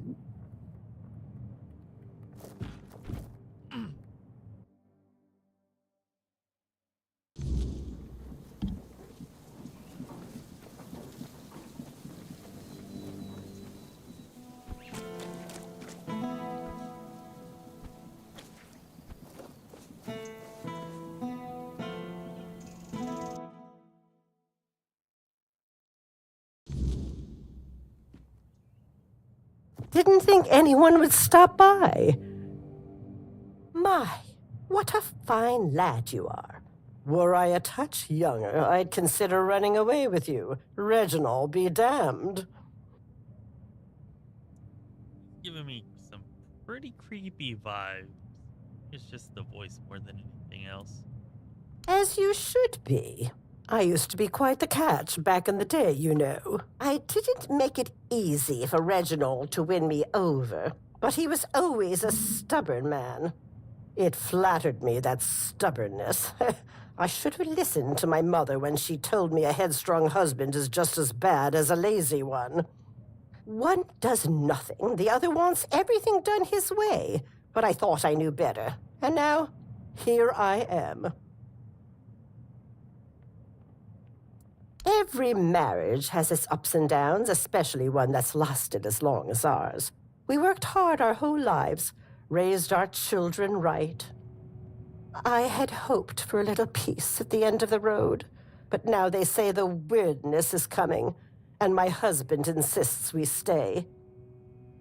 I know I don't have much time left, but there are better ways to die than in the fog. I'd say the voice acting's overall, granted I haven't completed the whole game yet, But overall, I'd say it's like maybe like adequate to good. There are some things that are done quite well, but there's a lot that's kind of meh. And then there are definitely times where like the voice actors just stop and don't actually complete their lines. Also, the mouth animations usually do not line up very well for what the person is saying. I guess that's different than voice acting, but yeah, just saying. It is hard. I'm not saying it's not. But we wouldn't be begging for the kindness of strangers. We have a son in Burrow. He already wrote and said he'd take us in. But Reginald said no, and that was the end of it. Yeah, we need a good modern day game that doesn't have quest markers. That's what we need. I mean, sure, it'll probably be hated by millions, but there'll be millions of us old folk like me that also appreciate it. Take care out there.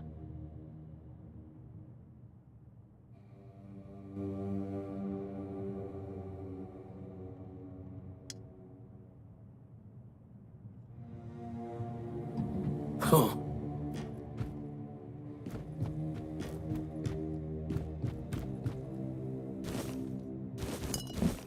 Oh, you'll let me take your stuff? That's nice of you. Thought I'd be alone today. Huh? Who goes there? You're not from round here, are you? Whatever you've got to say, I'm not interested. I'm not going anywhere. That may very well be Jens, yeah. May very well be. I mean, I would think that they would make the mouth animations in the language that was most likely to predominantly buy the game, but they are Polish companies. Maybe they're just like, screw that, screw the other languages, even if ours isn't going to be where most of the players are coming from. That's how we're gonna animate the mouth. Very possible.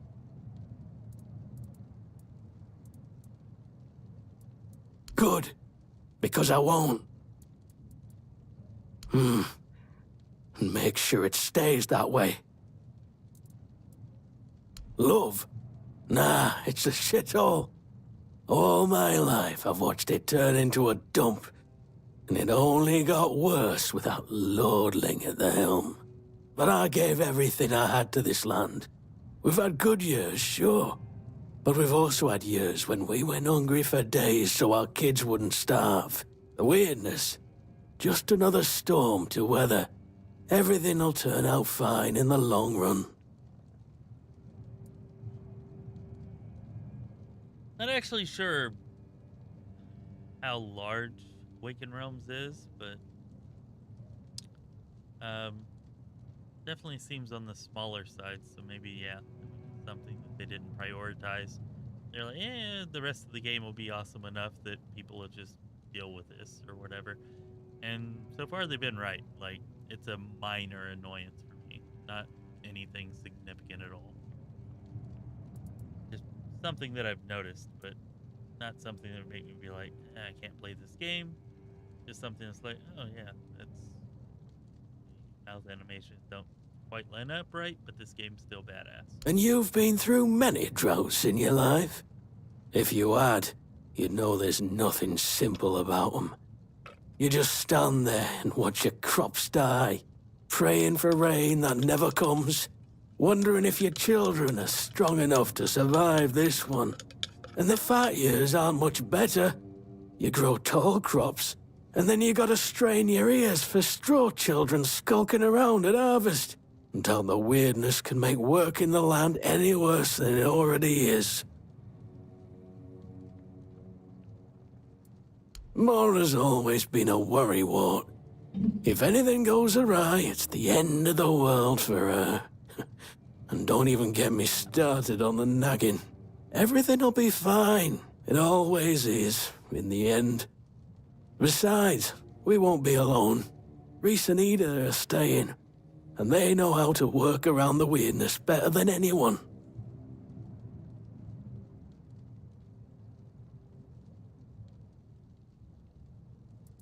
And do what? Fart into a bench and mooch off my children? I'd rather die than become the kind of father who turns into a burden. As long as I can lift a hoe, I'll work the fields. And if I can't do that anymore, then what good am I? No, I won't become a useless old man. I'd rather keel over here and now.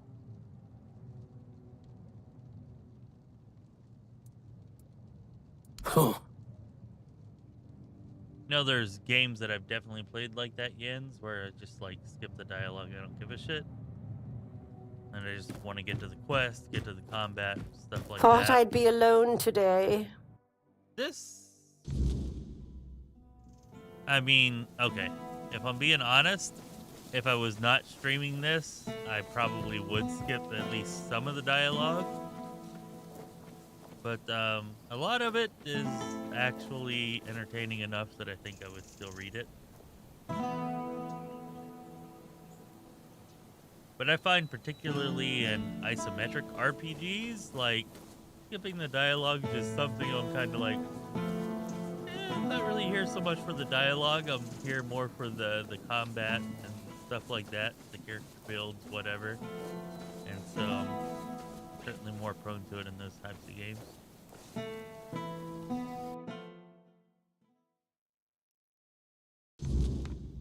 Come on. We can't sell Daisy. We're gonna need her. What we're going to need is money. And she'll fetch a good price. We still need to move somehow, don't we? She could pull the cart. We have Clover for that. Look, I know how much this horse means to you, but I've already talked to Dinholm. He's willing to pay a lot of gold for her. But what if we... No, Gil. Enough. We're selling her, and that's that. Damn, those are some surprisingly realistic looking feet.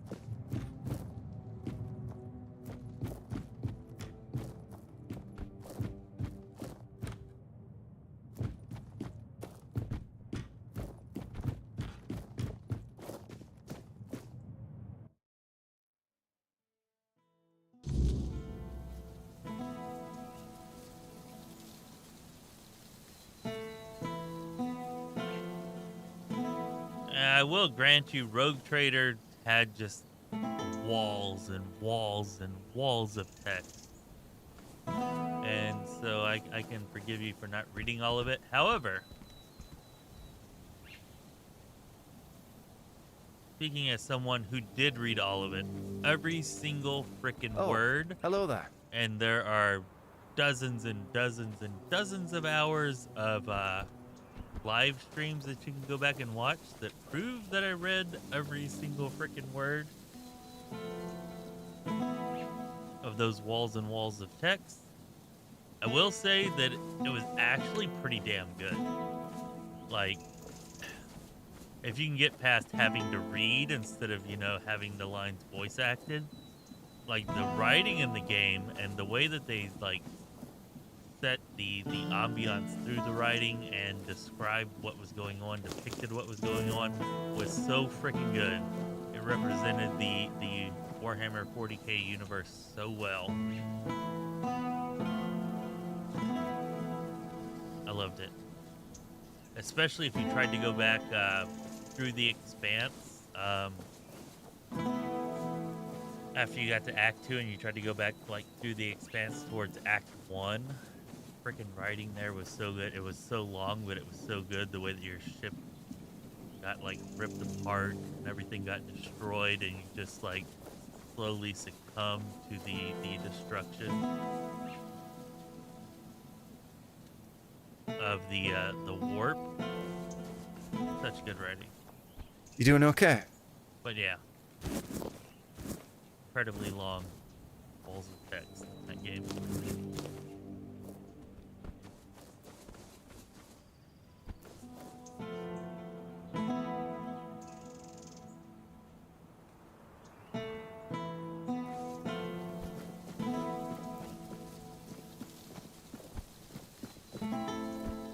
be honest, like, I feel like most people probably just skipped all the text as well.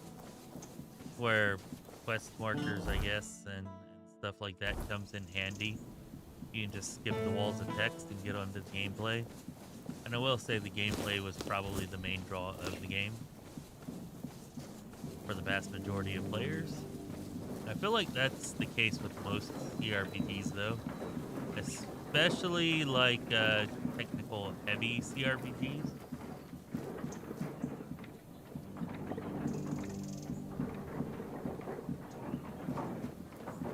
Like Pathfinder, Wrath of the Righteous, Kingmaker, you know, all the Alcut CRPGs, I guess.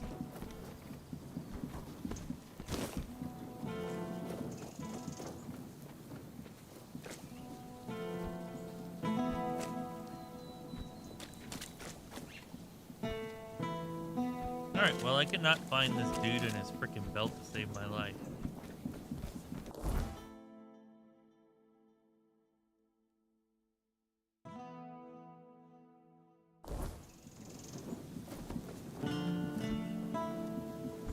Base combat? I don't recall that. We hope that Camelotian knows what a treasure he's getting. Daisy's not just any horse. She's the best one he'll ever have. I guess. I've spent a lot of time with him. Rob would always send me to the stables when I was getting underfoot. He'd say, "Gil, you go to the stables and don't you show your face again until I tell you." I guess I must have been an annoying kid. Oh, really? Yeah, maybe I'm in the minority here, but I actually really like the space combat minigame. I don't know. I enjoyed the hell out of that. But yeah, I think most people probably feel the same way that you do about it. I do. Pa had to borrow money from Grandpa to buy it, and he had to work so hard to prove that he deserved it. After he and Ma passed away, Rob kept on working, and I did my best to help. Grandpa was, well, I don't know. I didn't see much of him in those days. And now we're supposed to just leave after everything. It feels like we're letting him down. Have a nice day.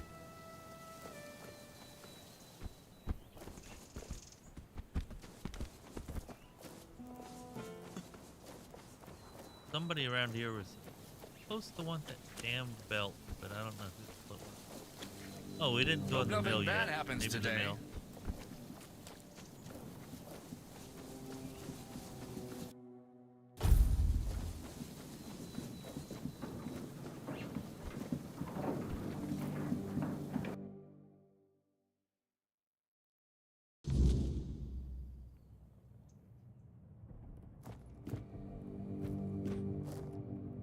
I just really enjoyed the tactical aspects of the space combat.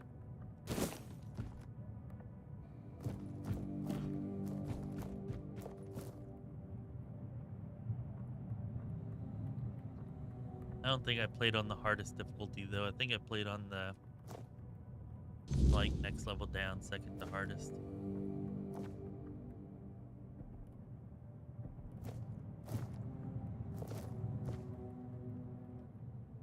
Are you looking to buy the mill? It's seen better days, that's for sure. Even when my good-for-nothing father was alive. It needs work, but everything does if you want it to be worth something, right?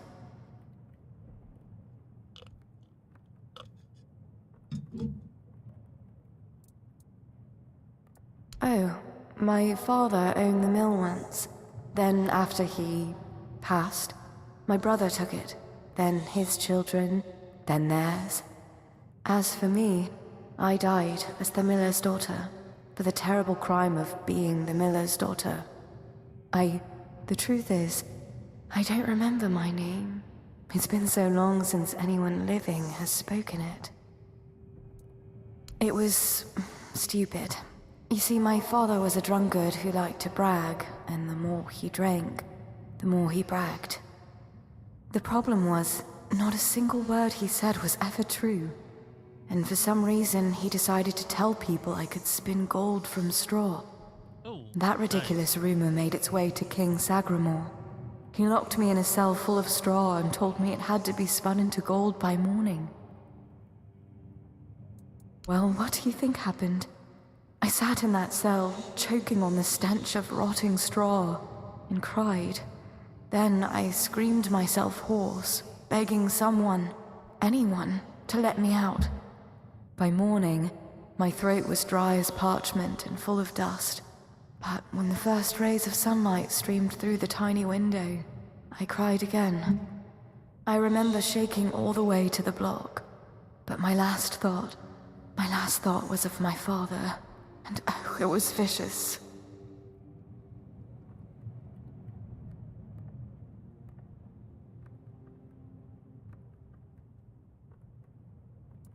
I don't know. One moment I was dead, and the next, well, I was still dead, but I was home again. It was like looking through a veil, still in this world, yet no longer part of it. Every beam and plank so familiar, yet not. He hanged himself, right there from that beam. I visited him, in dreams and in the waking world, until he couldn't take it anymore. I overheard someone say it must have been the guilt of my death gnawing at him. Stupid people. He wouldn't have felt a shred of guilt if I hadn't reminded him. First of all, he wasn't a king. He just liked calling himself that. Now that I think about it, surely that wasn't allowed, was it? He was a small, jittery man, yet in that cell, he loomed so large over me. I wonder, did he too lose his head for claiming to be something he was not? I'm not sure. I've seen the sun rise and set so many times. I stopped counting. What would be the point? Time means nothing to me. Through the cracks in the walls, I watched the seasons change. I listened to the millstones turn, until one day, it all stopped. The mill, the seasons, now everything is so still, death-like, almost. It was beautiful, actually. The fields shimmered pale gold in the sun, carrying the scent of warm dust and ripe grain. The whitewashed walls made the town glow. And the men here, I always liked our men here, you know. It looks a bit frightening, but it always felt warm. It used to, at least. Now it feels more like me with each passing day. Help? Why would I need help? I'm fine. Nothing hurts. I can see everything through the windows and the cracks in the walls. I can watch the mice in the corner all day, and no one scolds me for lazing around. I'm content. But it's kind of you to ask. People don't always care about the well-being of strangers, especially ones who are already dead. Careful out there. The world's grown a lot stranger than it used to be. That was kind of weird.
That damned Wyrd Knight shows up, I'm not gonna be happy.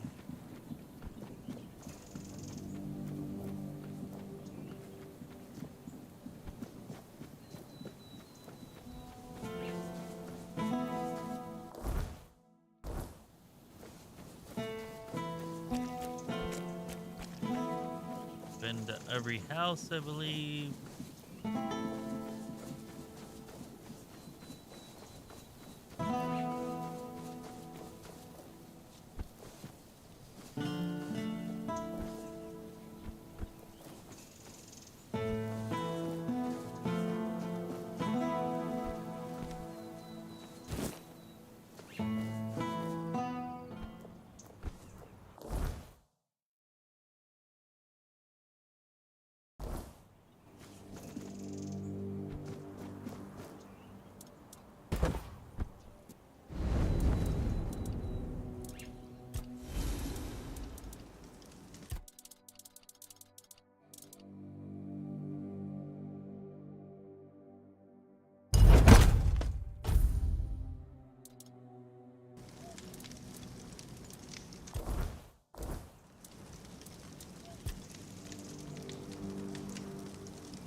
Missing a lot of key presses?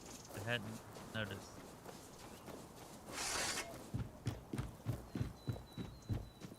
Oh, this keyboard is like 11 years old, I think.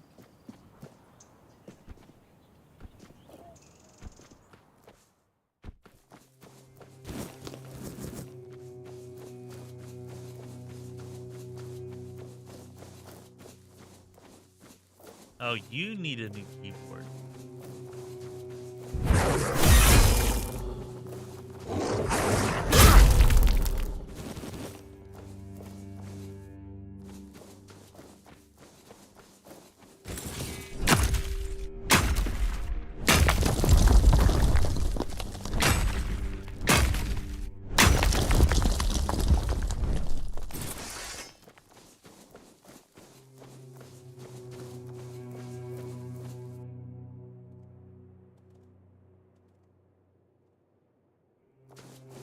No, my keyboard's a mechanical keyboard.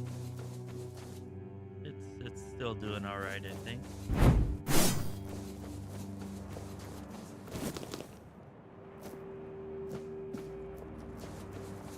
Although it is pretty loud in a lot of my videos, you can hear my key presses, and it's kind of annoying, maybe.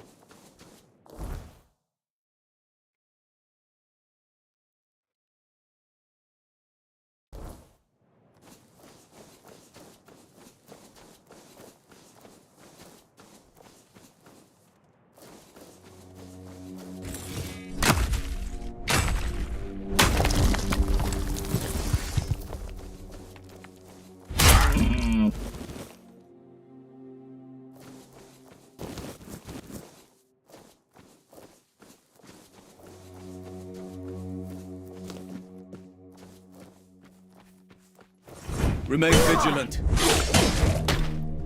Show me what you are made of. I'll strike you down. Such a cheap shot. I see fear in your eyes. Back to your hovel, coward. I see fear in your eyes.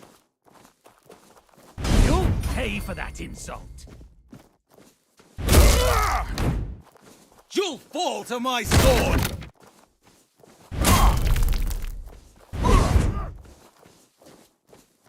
I see fear in your eyes.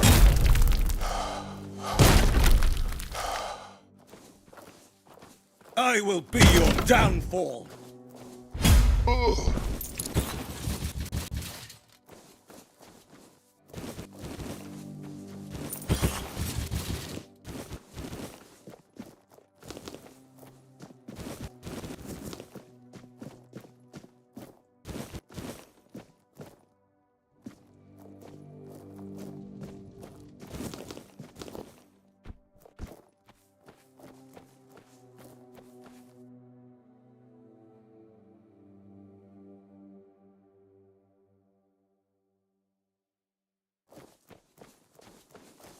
I would say the combat in the second act, yeah, probably better.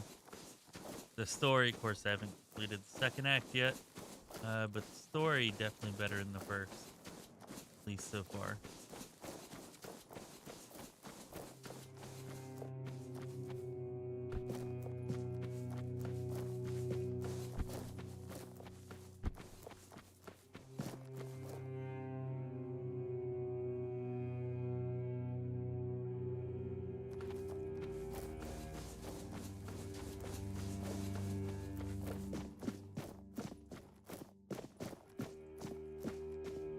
Help me!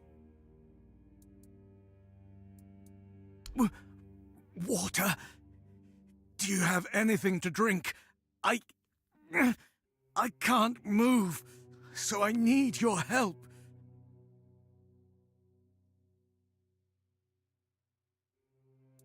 So far, there certainly hasn't been, yeah.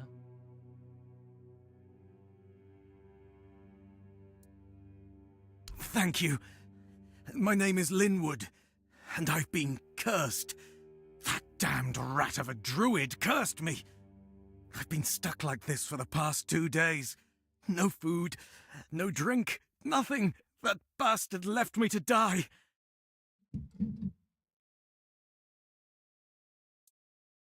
It surprised me, too. I didn't know there were any of them left. I'll be reporting him to the authorities. If I can ever move again, that is. Who can tell with those tree huggers? I was just sitting in a clearing, bothering nobody, when suddenly he jumped out of the bushes. I must have stomped on some sacred clump of grass. Or, I don't know, maybe I'd stepped in a ritual puddle. He shouted something, started waving his arms and mumbling, and then, boom! I swear, I've done nothing wrong. I was just walking through the mountains and stopped for a little rest. I ate something, had a drink, and then decided to pass the time by playing a tune on my bagpipes.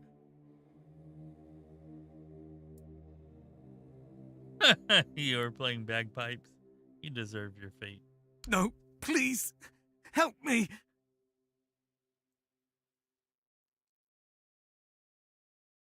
Oh, you're back.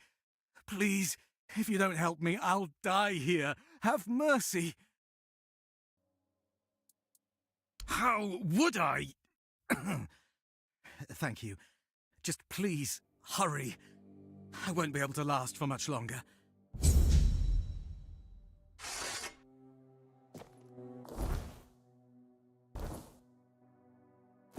Help me! Water. Thank you. My name is... I've been stuck. Yeah, we already know all that. It must be...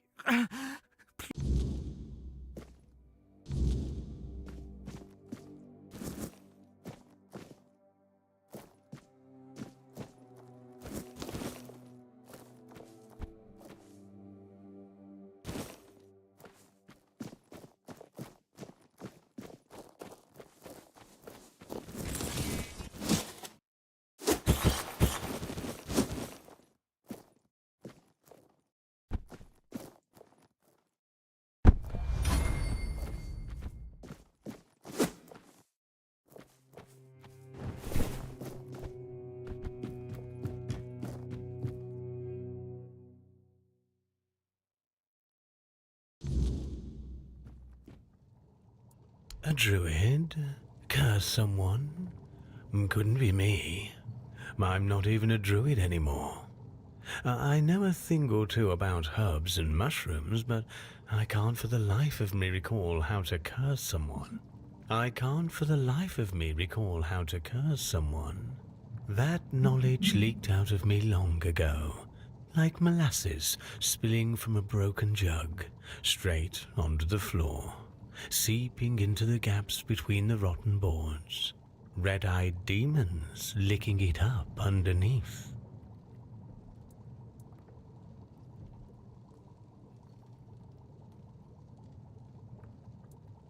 I don't know, to be fair. My potions tend to cause a blissful state of forgetfulness.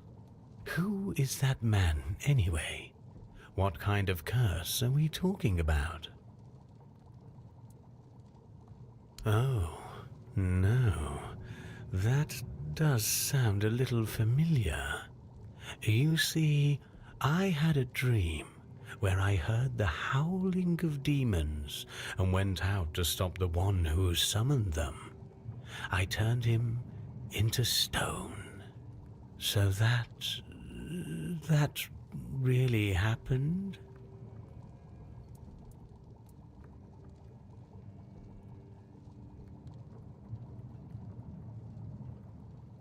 Bagpipes. So, that was where that infernal howling came from. It felt as if my very soul were being torn out through my ears with red-hot irons. I must have unconsciously dived into the recesses of my memory and reached for the long-forgotten knowledge about curses. Incredible, isn't it? How a mixture of herbs and mushrooms can open the mind so profoundly.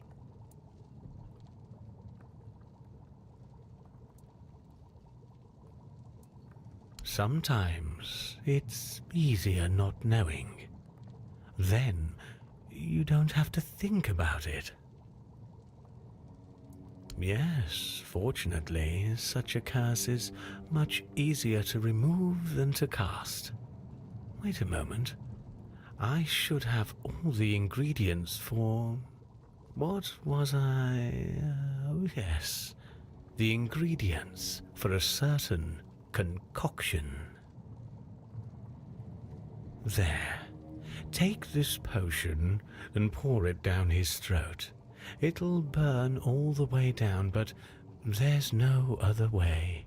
You see, it needs to burn in order to dissolve the reality in which the curse keeps him immobile.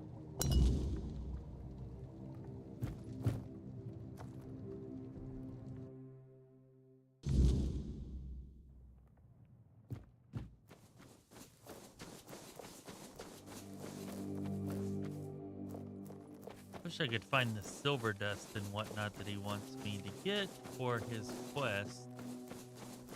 That's what I was actually looking for, but... yeah.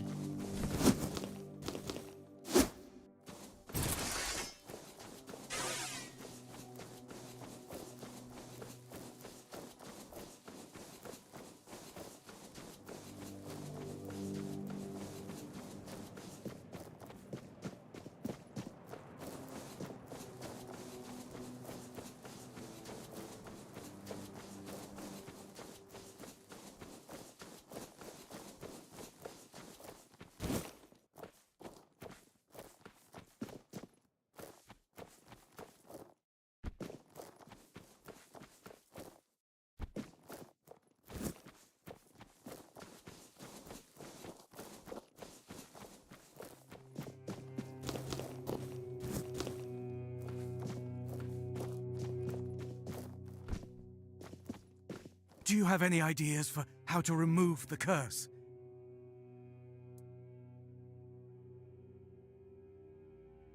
What? I'm supposed to just forgive and forget? Let him keep turning people into stone willy-nilly? Oh, fine. Have it your way. Even though I don't understand why you'd defend that tree hugger, I won't report him to the authorities. All I want is to be able to move my legs again. Give me that potion. It can't get any worse, I think.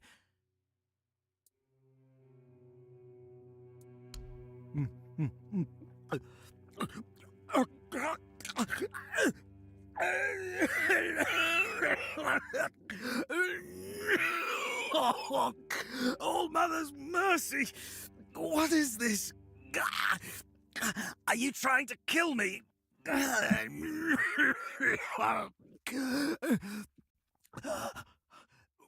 Wait! Something's happening! I can feel my fingers! Thank you.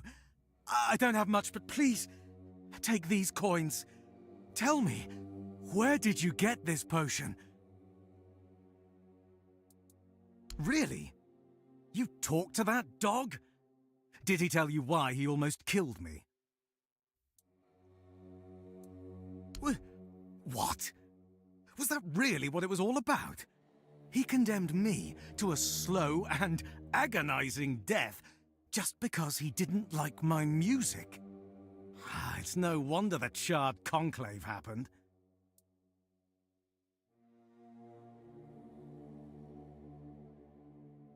Fine, but I still hope I never run into him again.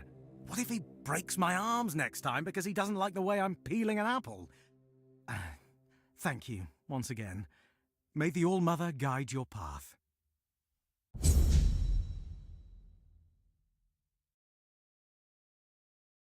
666 XP, huh? Interesting.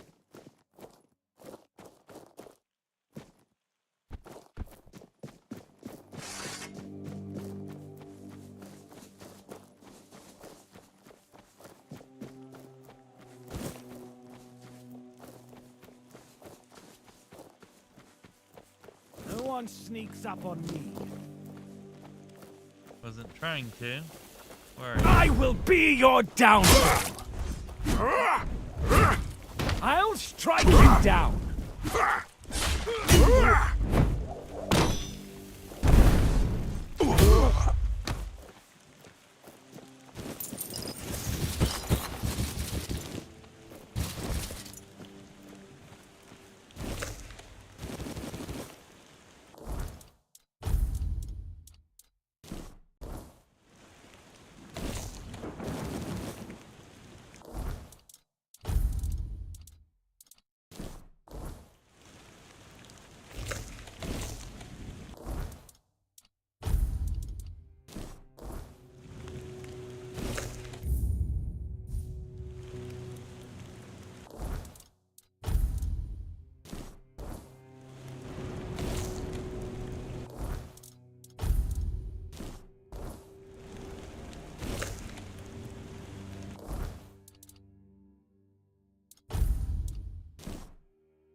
Nice.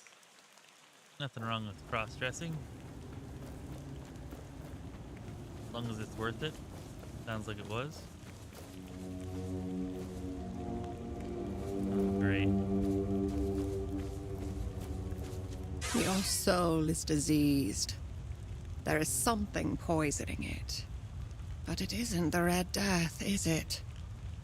I can't sense that in you. Yet I detect a trace of Wyrdness. It looks like your fate was sealed. But then something shifted your life's direction. You're an intriguing one. I am Carla. My loyal helpers. I'm not so proud as to call them worshippers. But if you ask the outsiders, they might say my helpers are just poor souls, bewitched by an evil Pictish witch. Oh, don't believe in superstitions. They're simply grateful because I cured them of the Red Death. Nothing more. Those close to the Wyrdness can be cured. It's a skill known among the Picts. Oh yes. As you can see, the Wyrdness can be a force for good, too. It's such a shame that with the druids gone, we've also lost the hope of fully harnessing this potential. Oh, I'm not quite sure how I do it myself. It seems like the Red Death and the Wyrdness somehow complement each other.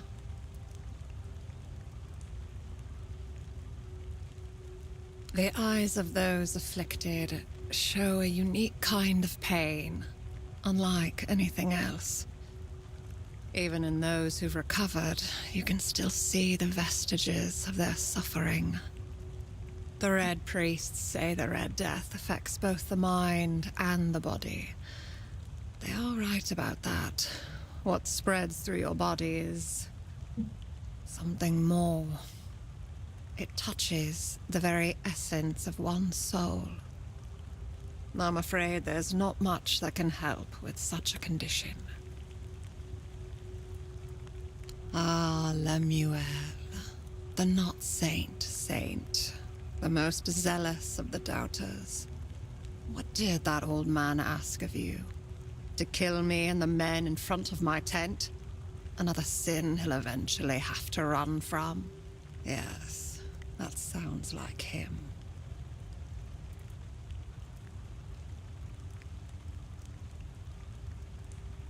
Why? Because I still have nightmares about the night he took my dignity. Because that night has never really ended for me. He took advantage of me when all I did was try to help him. Then he fled. It's not something one can forgive easily. I certainly can't.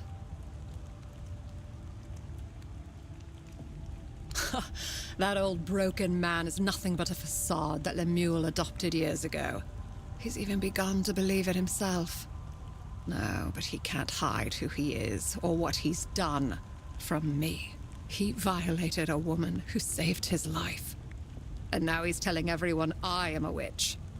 He says he did it because I bewitched him. He's a defiler. And sooner or later, he'll hurt someone again.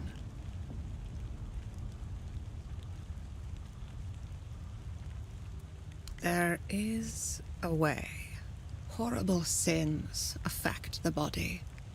They petrify it, even though such a thing may not be visible to the naked eye. When you find Lemuel, simply whisper a spell to him. Quiran, shon piakai istich aranj korb, and then bring him to me. It's all. You know what to do. Alright. Well, that was interesting. Wasn't expecting to find her. Interesting.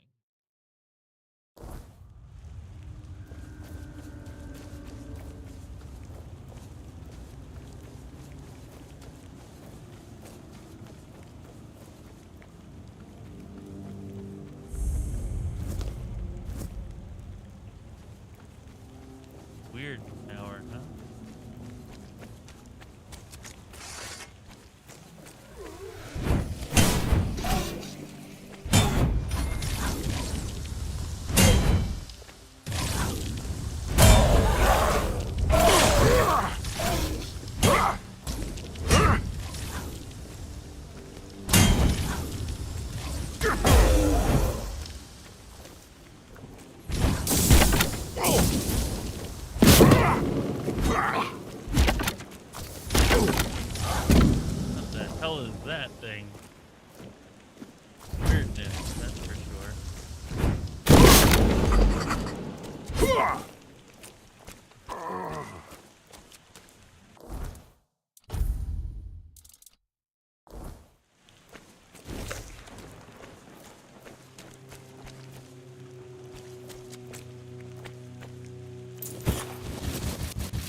Seeing enemies up ahead.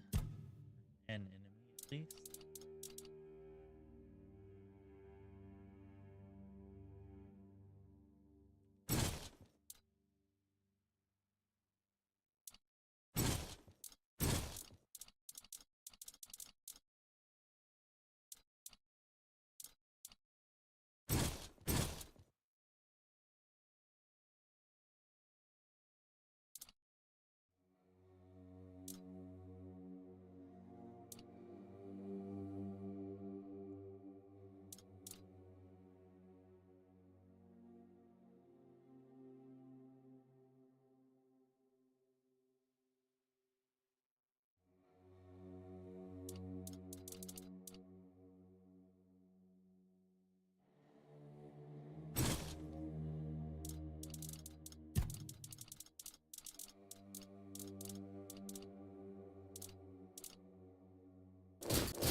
Yeah, I do too, Jens.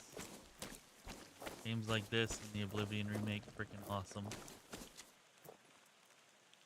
Be great to get more games like this. We do have the Wayward Realms alpha coming out at the end of this year. I'm greatly looking forward to. Maybe not a game strictly like this, but close enough. Something that I think is going to be quite awesome.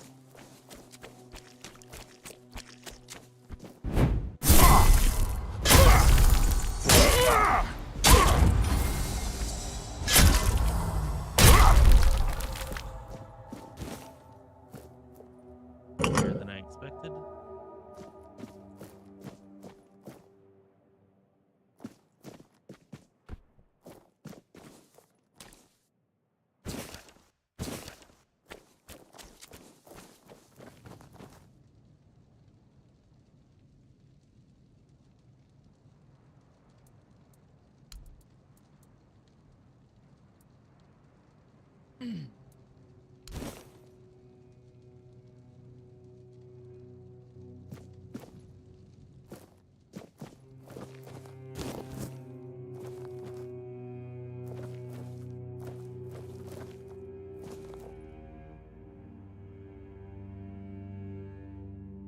I enjoyed Skyrim quite a bit, but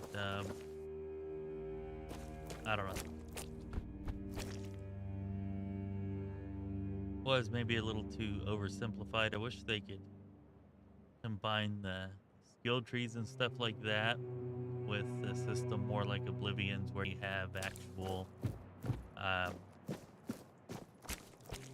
stats, like character stats, instead of just life, health, or health, stamina, and mana as your stats.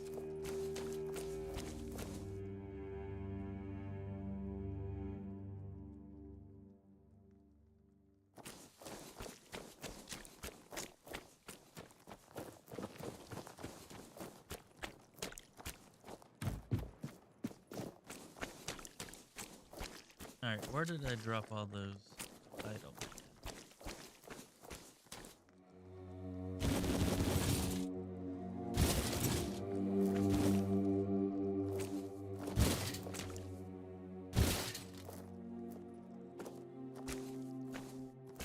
And I played a ton of Skyrim. More than Oblivion, actually, but I know I like the stats and class system of Oblivion more. But the skill trees and stuff from Skyrim, you know, they did allow for some interesting builds and whatnot.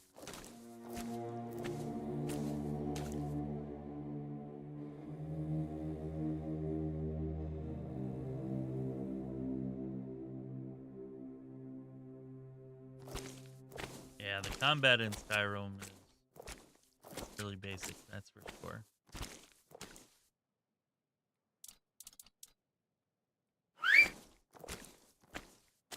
combat in this game is so much better. I think just adding the dash is like makes such a difference.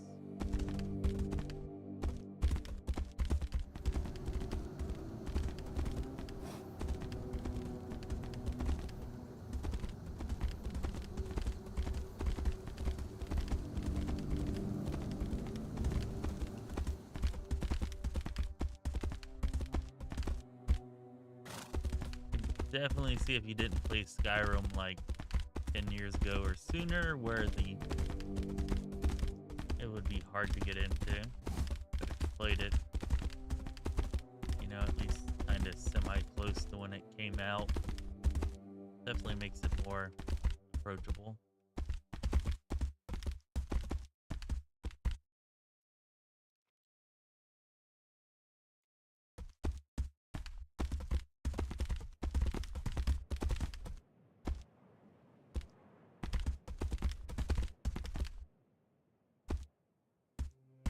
Still never found the frickin' silver dust for maggot up here.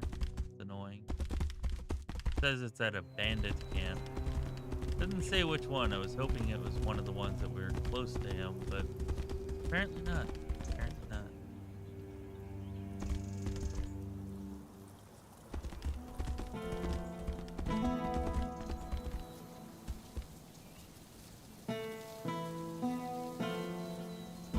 Yeah, well, you can take any older game, like, I guess the older it is, the more it's true. Like, I can name so many PS1 era games that I still find fun and really enjoy, but that's because I played them back then. You know, if I go and try to play PS1 era games or Super Nintendo games or PS2 or PS3 games that I didn't actually play in those times, like now, like, yeah, they're not fun, but the ones that I did play then, I still freaking love.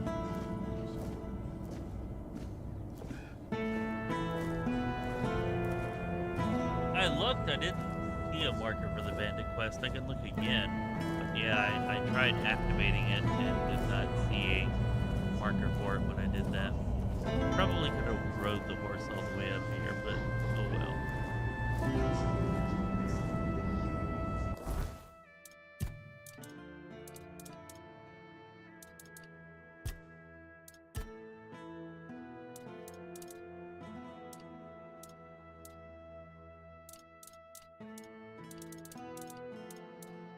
Let's have a nice trip. Even whenever I activate it, scattered around the bandit camp. Be sure it does not show. Oh, it does. I guess I just didn't scroll far enough over to here. Wow. Okay. Well, at least I know where it's at now. Yo! KC Rogers, what's up? What's up?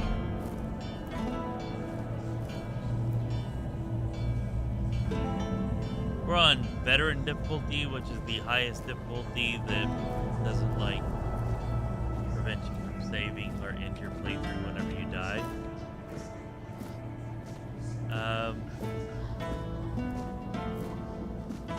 Weapon playstyles are pretty good. Sword and board or one-handed with a shield. Not very fun. Every other weapon playstyle that I've tried, bow, daggers, two-handed weapons, magic, all that, really fun, really effective. Haven't actually tried non-dagger dual wielding, but Yun's here did. And actually he said he didn't like it all that much, I think. But I haven't tried that myself.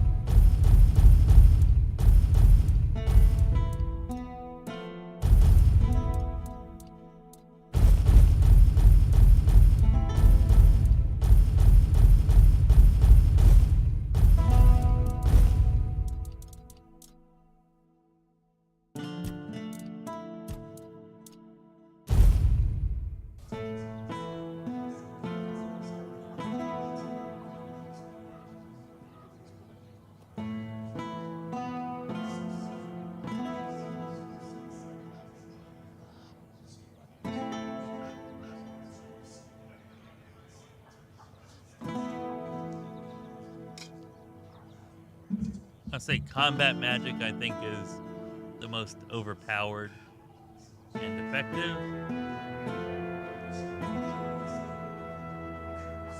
But I think like a two-handed light armor mobility build is maybe the most fun. Still super effective, but you know, requires more of you. Like force skill wise.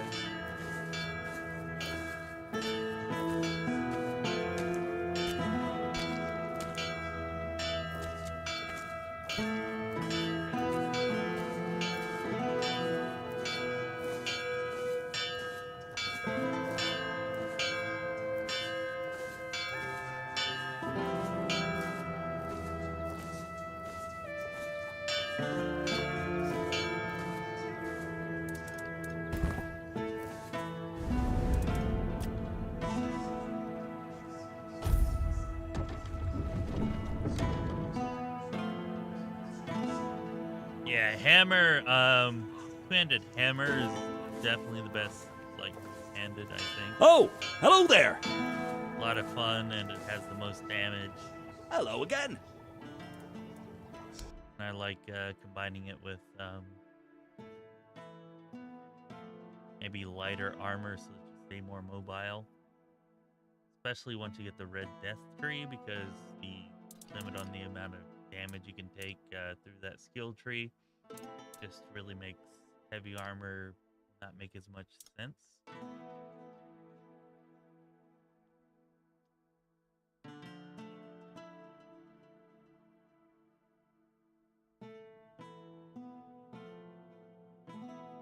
Nice, nice. That's something I haven't tried. I haven't tried unarmed build. But pretty cool if you're using it and it's doing well. Hell yeah.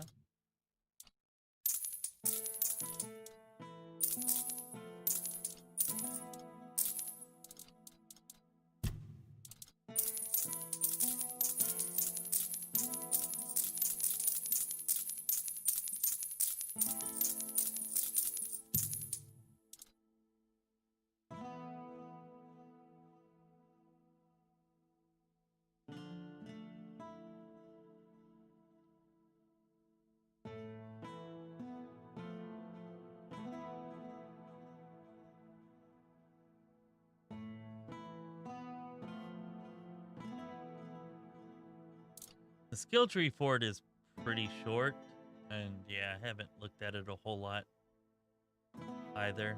I don't know. Unarmed builds in pretty much every game are usually my least favorite and ones that I don't really pay much attention to. But a lot of people tell me in a lot of these games that they're really strong anyways, so...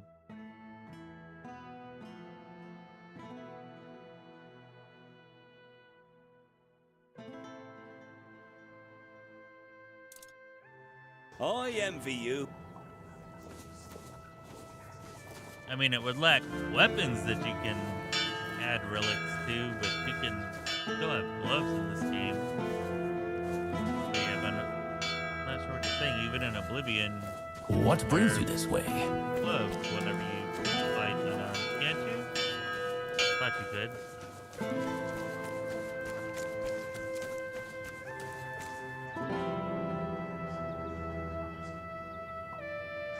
I think you might be thinking of magic. I was thinking Oblivion, unless you use the manacles or shackles that you start off with or whatever, like you can't get gloves to enchant.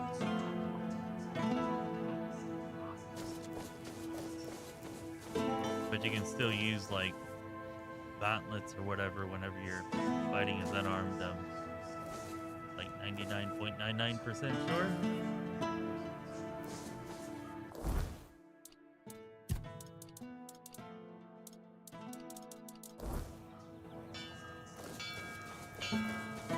Nice to see you.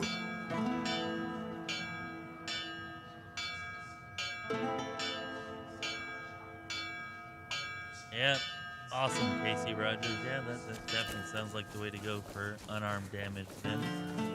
Especially because you can just kind of endlessly upgrade weapons in this game, so hell yeah. Or weapons or armor. Actually, I haven't tried it with armor, but presumably it would work with armor too? I don't know.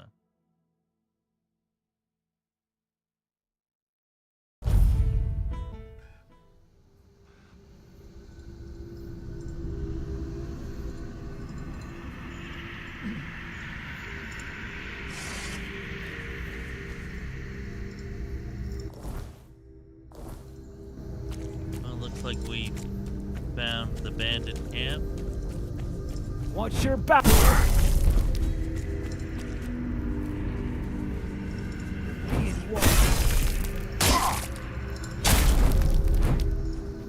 I see fear in your eyes. Beg for mercy!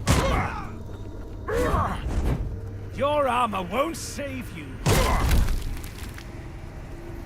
You're not looking so good now! I see fear in your eyes.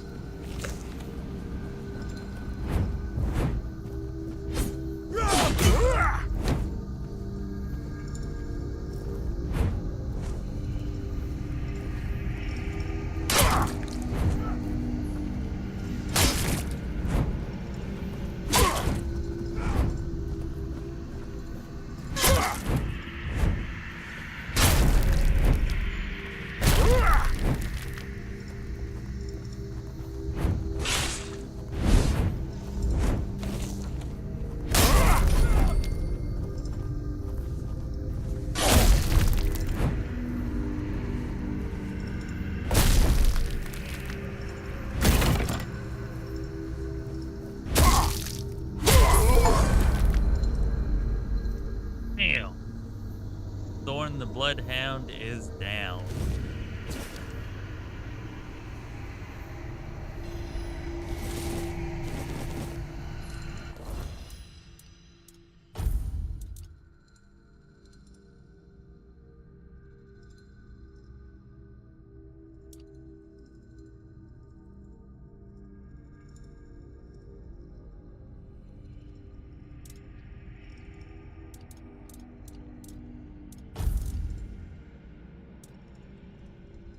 Thorn sword, okay, two-handed. Bit damage, but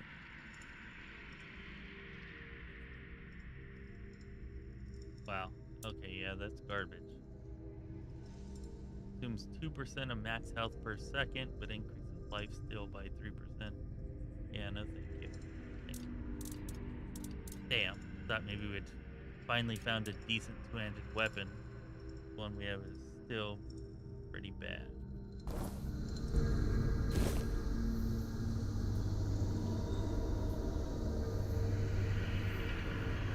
Nice, thanks, Casey Rogers. Thought it looked a little weird like this. I could say I had this armor on my female character in early access, and it looked better, I thought, on a female. But hell yeah. Good to see someone's appreciating it.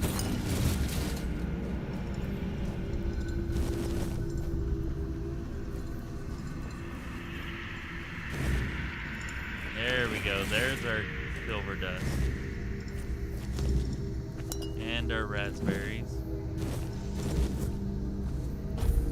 Ah, damn it. I didn't mean to sleep. Oh well.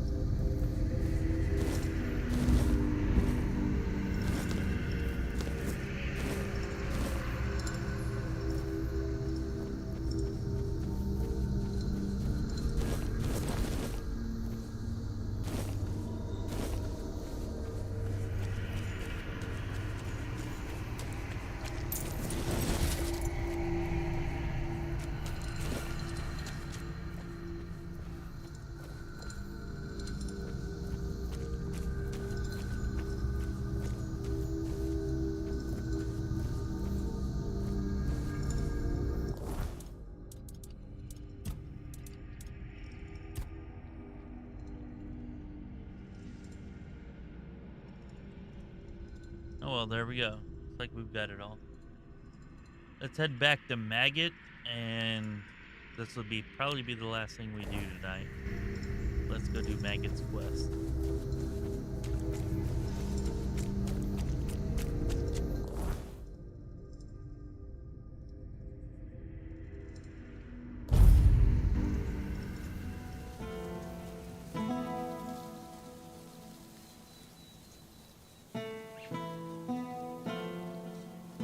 Jens recommends using coatings like fire or poison on your blade. Makes a big difference.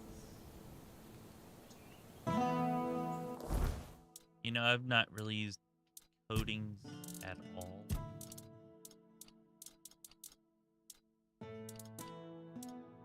Yeah, I'm not even sure where the coatings are found. I mean, the flame resin and this stuff.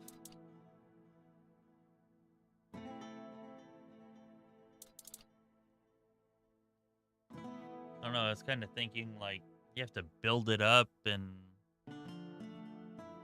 I don't know, I could see where on a dual wield build that you were using before it might be kind of nice because you can attack so quickly. Maybe you get the build up a lot more quickly. But I feel like I don't know. I feel like it wouldn't build up quickly enough with this build. So maybe we'll give it a try and see what happens.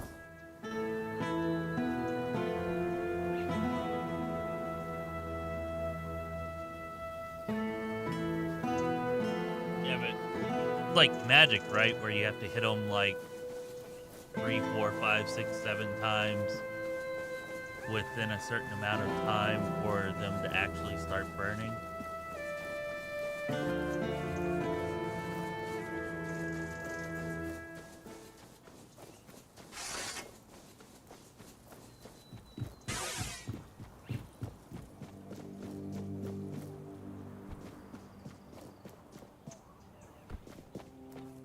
Unique horse on this map that gives permanent point upgrades. Well, I hope I find that.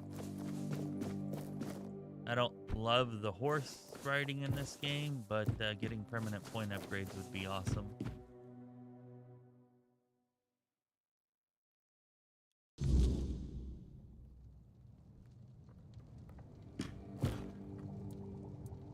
Let's see.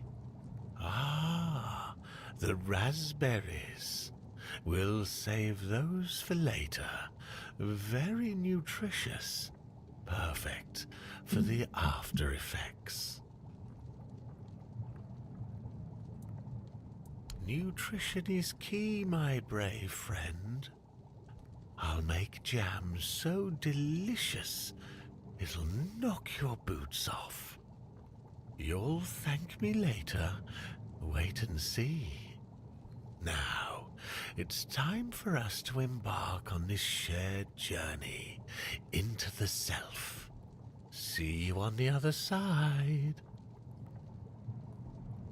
This promises to be great.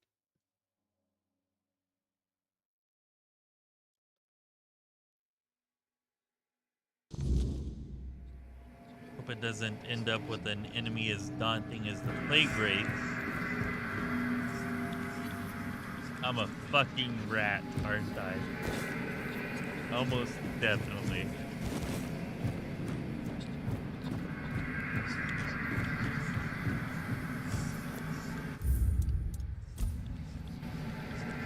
Nope. Okay, I'm just a tiny, tiny, tiny me.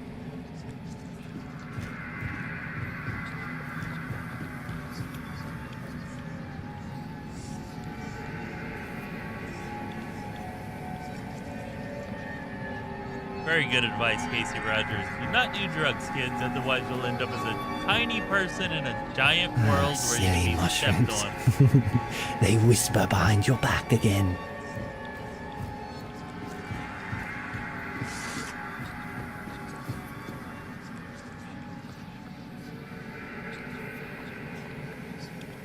Yeah, no shit, he's a freak.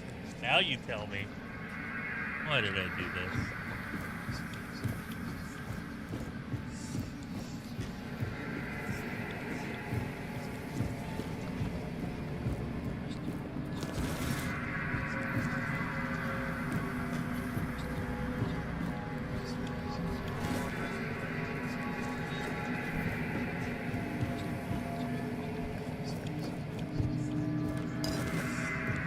least I can steal his stuff right now. I guess that's good.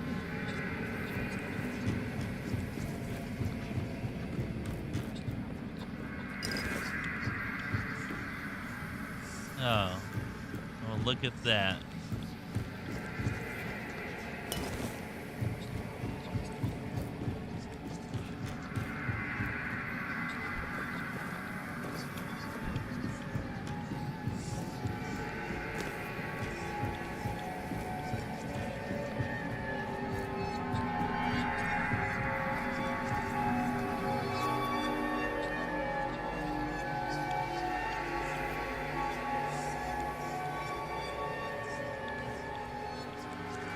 Oh yeah, yeah, that guy was awesome, Casey Rogers.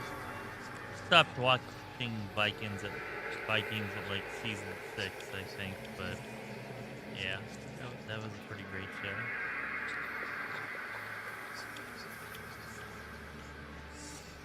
Not just talking about Ragnar whenever he was taking the mushrooms, or if you're talking about Loki.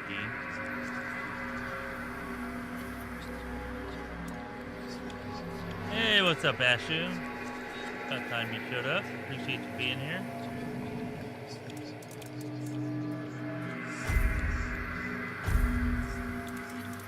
Damn it.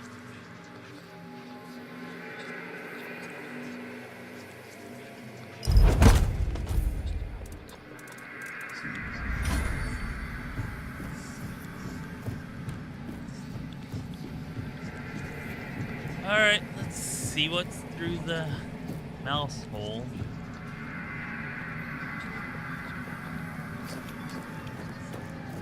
Or the shroom hole, I guess.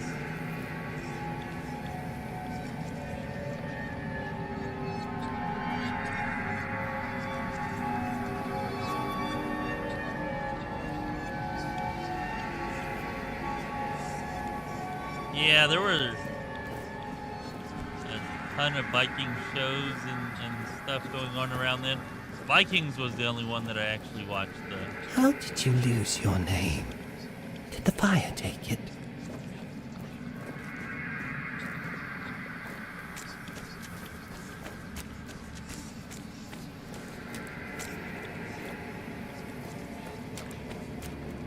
Yeah, never played. A drink a day keeps the clarity away. Oh, good. Talking pigs. That's what I need.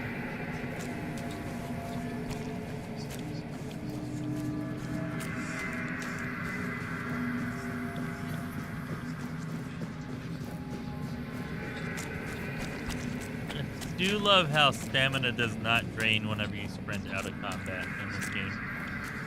Fucking freaky, man. If it weren't you, someone else would have pointed them to the hiding place.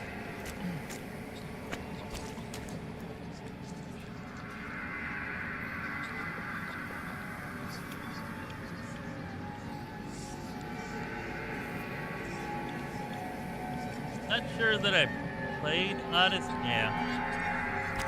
With Assassin's Creed, I played up to Black Flag. I finished half of Black Flag and I If you stopped. hadn't done it, you'd be dead as well. I don't know. I enjoyed the first two the best.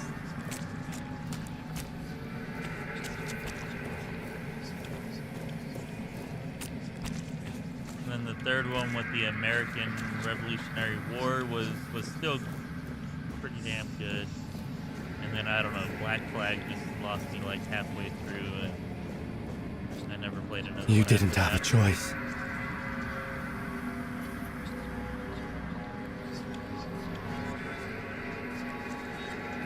You know, now that you mention it, this does look like some 80s heavy metal shit or something. Yeah.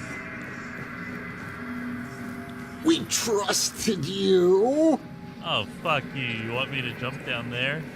You didn't have a choice. Coward!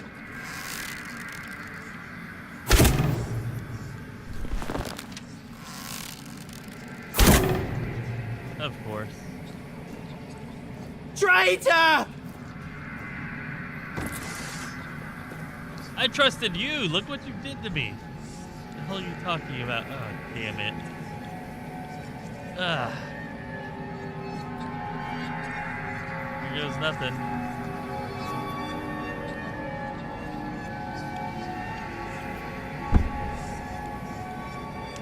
Alright, well, no fall damage. That's fine, I guess.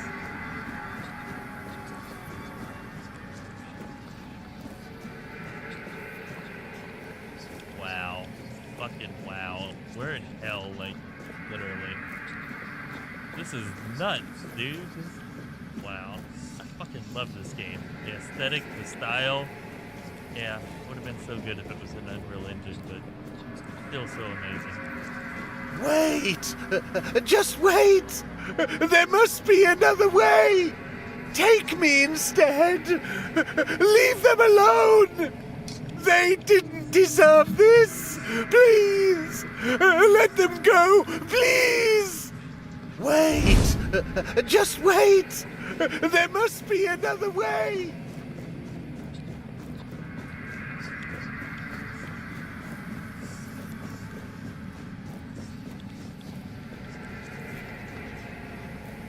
Oh, the king himself! I am unworthy. Oh, forgive me. How wretched I am. Yes, maggot. But I am a worthless maggot. You are here to help? The maggot cannot be helped. The worthless maggot betrayed its family. It ate their carrion. There are no more druids. There is no Murig. What is left is the maggot.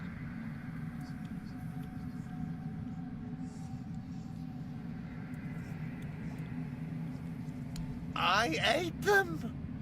The vile maggot ate the druids, then ate Murig. And now the maggot is all that's left.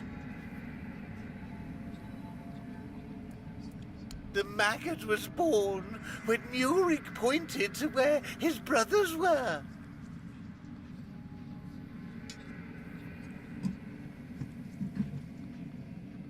Yes, and thus the maggot was born. The maggot doesn't deserve to live. Would you like to kill the maggot? The maggot doesn't want to live. Murig gave birth to the maggot. The maggot ate Murig. But the maggot doesn't want to live. Kill the maggot!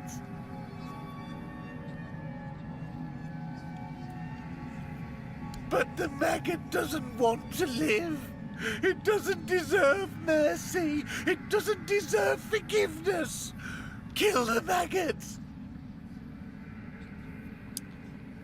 Wow, this is pretty messed up.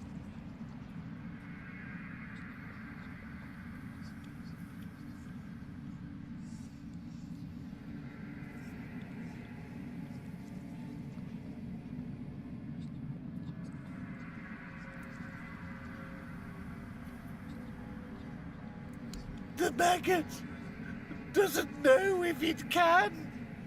The maggot wants this pain to end. Kill the maggot!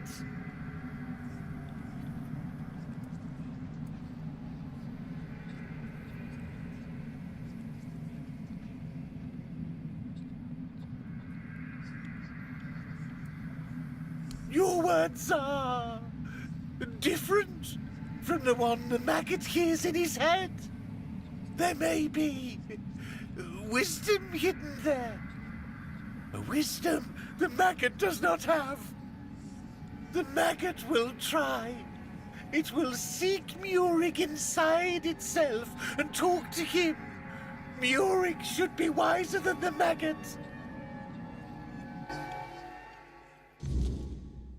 Oh, there you are. What a journey it was, huh? And that King Arthur at the very end.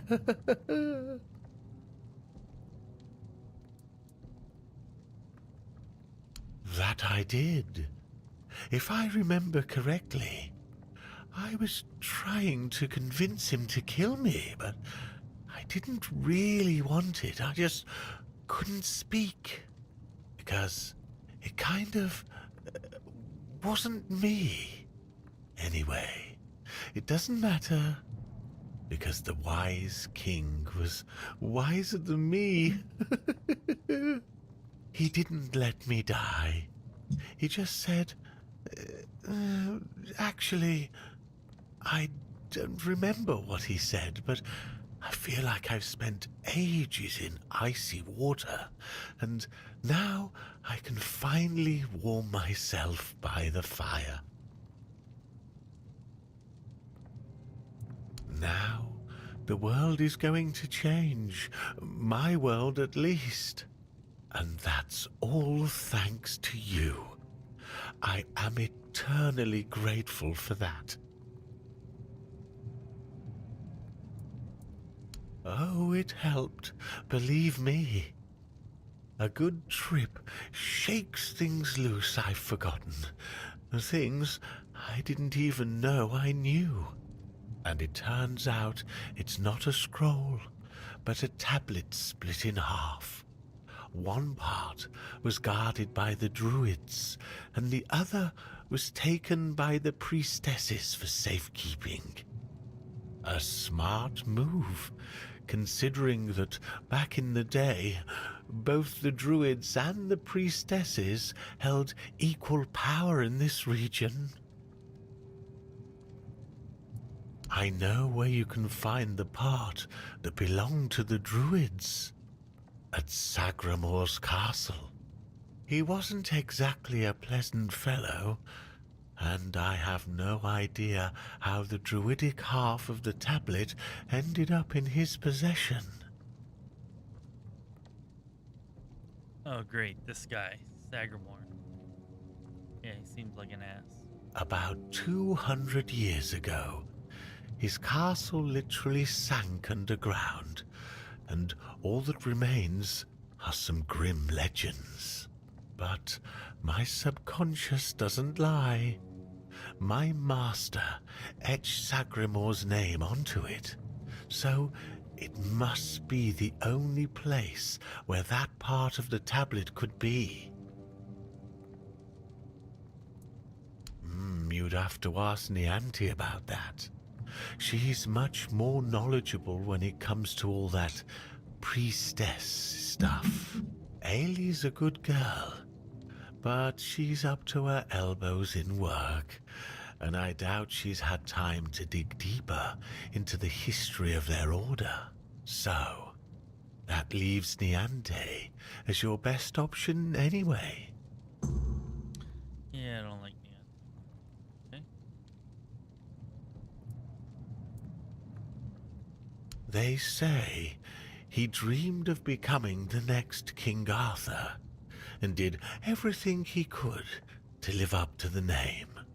Along the way, he encountered 3 witches posing as druids who promised him eternal life. It's likely they were quite powerful, and Sagramor struck a deal with them, because, as I mentioned, one day his kingdom simply vanished from the surface of Avalon. Many adventurers have tried to find his castle. After all, how could such a massive structure just disappear? But, as you can imagine, none ever succeeded. I can only hope you will. Well, that sounds actually incredibly interesting and quite fun. Most of the old scriptures point to the north of Connacht, near the old water dam. Of course, near could mean 1 mile or 10. Druids weren't exactly known for precise directions. Still, that's your best bet.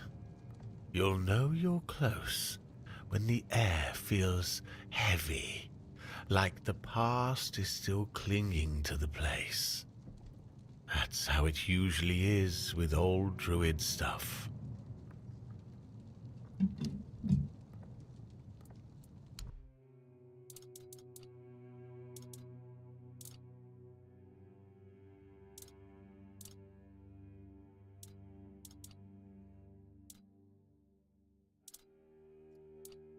I almost bought this spell before.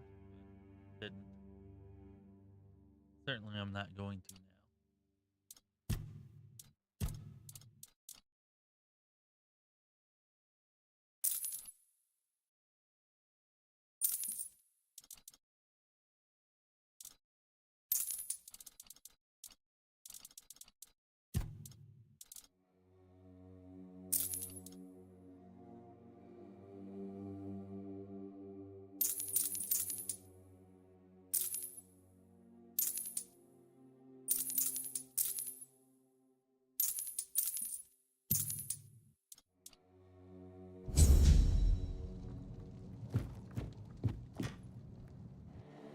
Oh, that was certainly interesting. Let's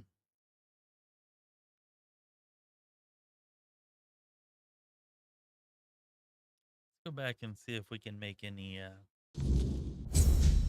better armor for our new build.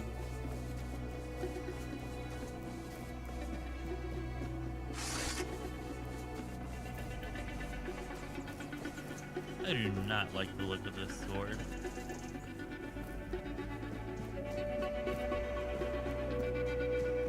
Alright, well, I think I'm going to stay on that main quest then. Probably not going to do too many more side quests, at least not for a while. There are an absolute ton of side quests, as we've found out. I don't know how many I've done. It's been a crap load, and we still have so many more left to do, but main quest kind of drawing my attention right now.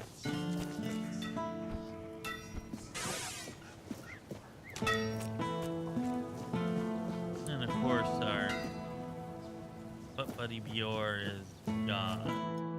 Or could have been. Could have been. Have any actual updated gear for this level or for this stage of the game, do we? Nope. I guess we will not be making anything new here.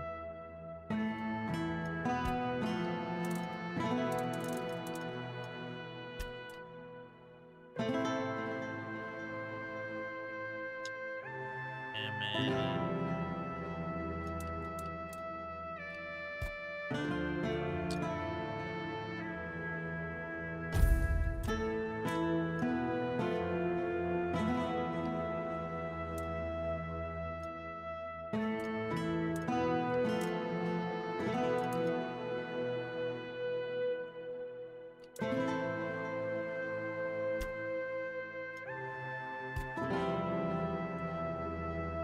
Shouldn't have done that. Oh well.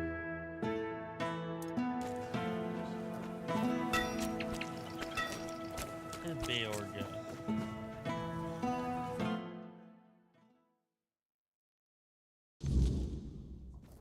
Oh, my savior. This heart's working wonders, let me tell you. No more suffering. Don't think... Oh, great. Now we can't even purchase anything from him. I guess the only way to keep his store open after you do his quest is to bed him.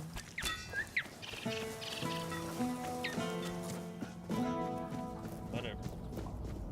It's done.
Yeah, I know that, Jens.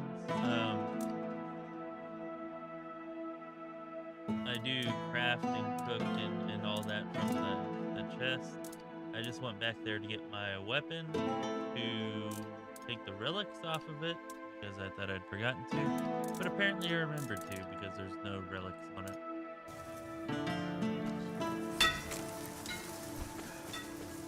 But yeah, that's definitely one of the best things, or most convenient quality of life features in this game, that you can just throw everything in your stash, and at least crafting wise.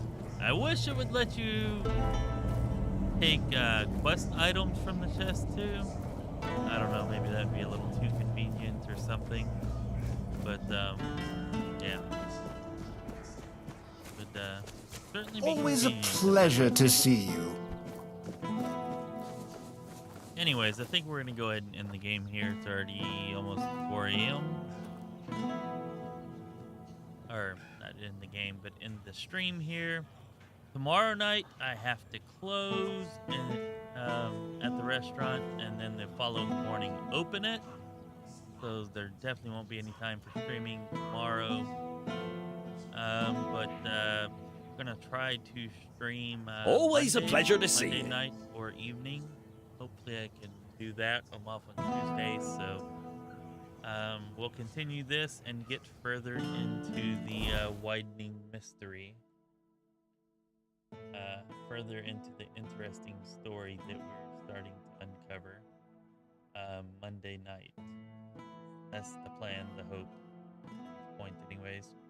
Thanks everybody for showing up and hanging out. Appreciate you, Jens, Ashu, Casey Rogers, Random, anybody else who's been here lurking, Nathan, Chris Carpenter, everybody else.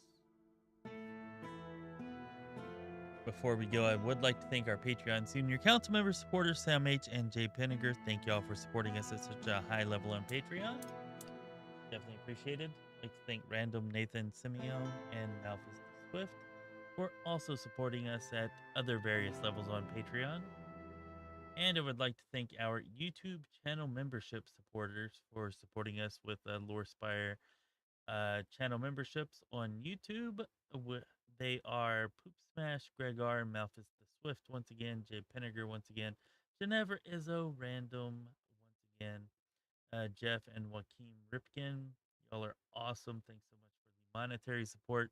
Everybody else who's here, y'all don't, if y'all could just, give us a like, give us a sub, those are free ways to show some support that really do help, really is appreciated.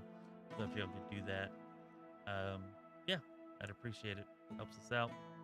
And hopefully Monday night we can be back here to continue the story, figure out just where the hell this is all going. It's starting to get pretty interesting.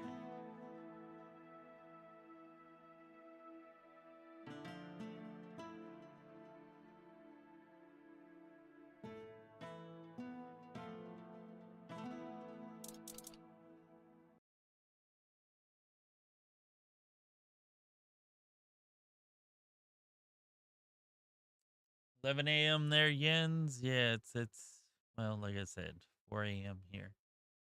But yeah, thanks for showing up. Thanks for hanging out. And hopefully Monday night we can continue this.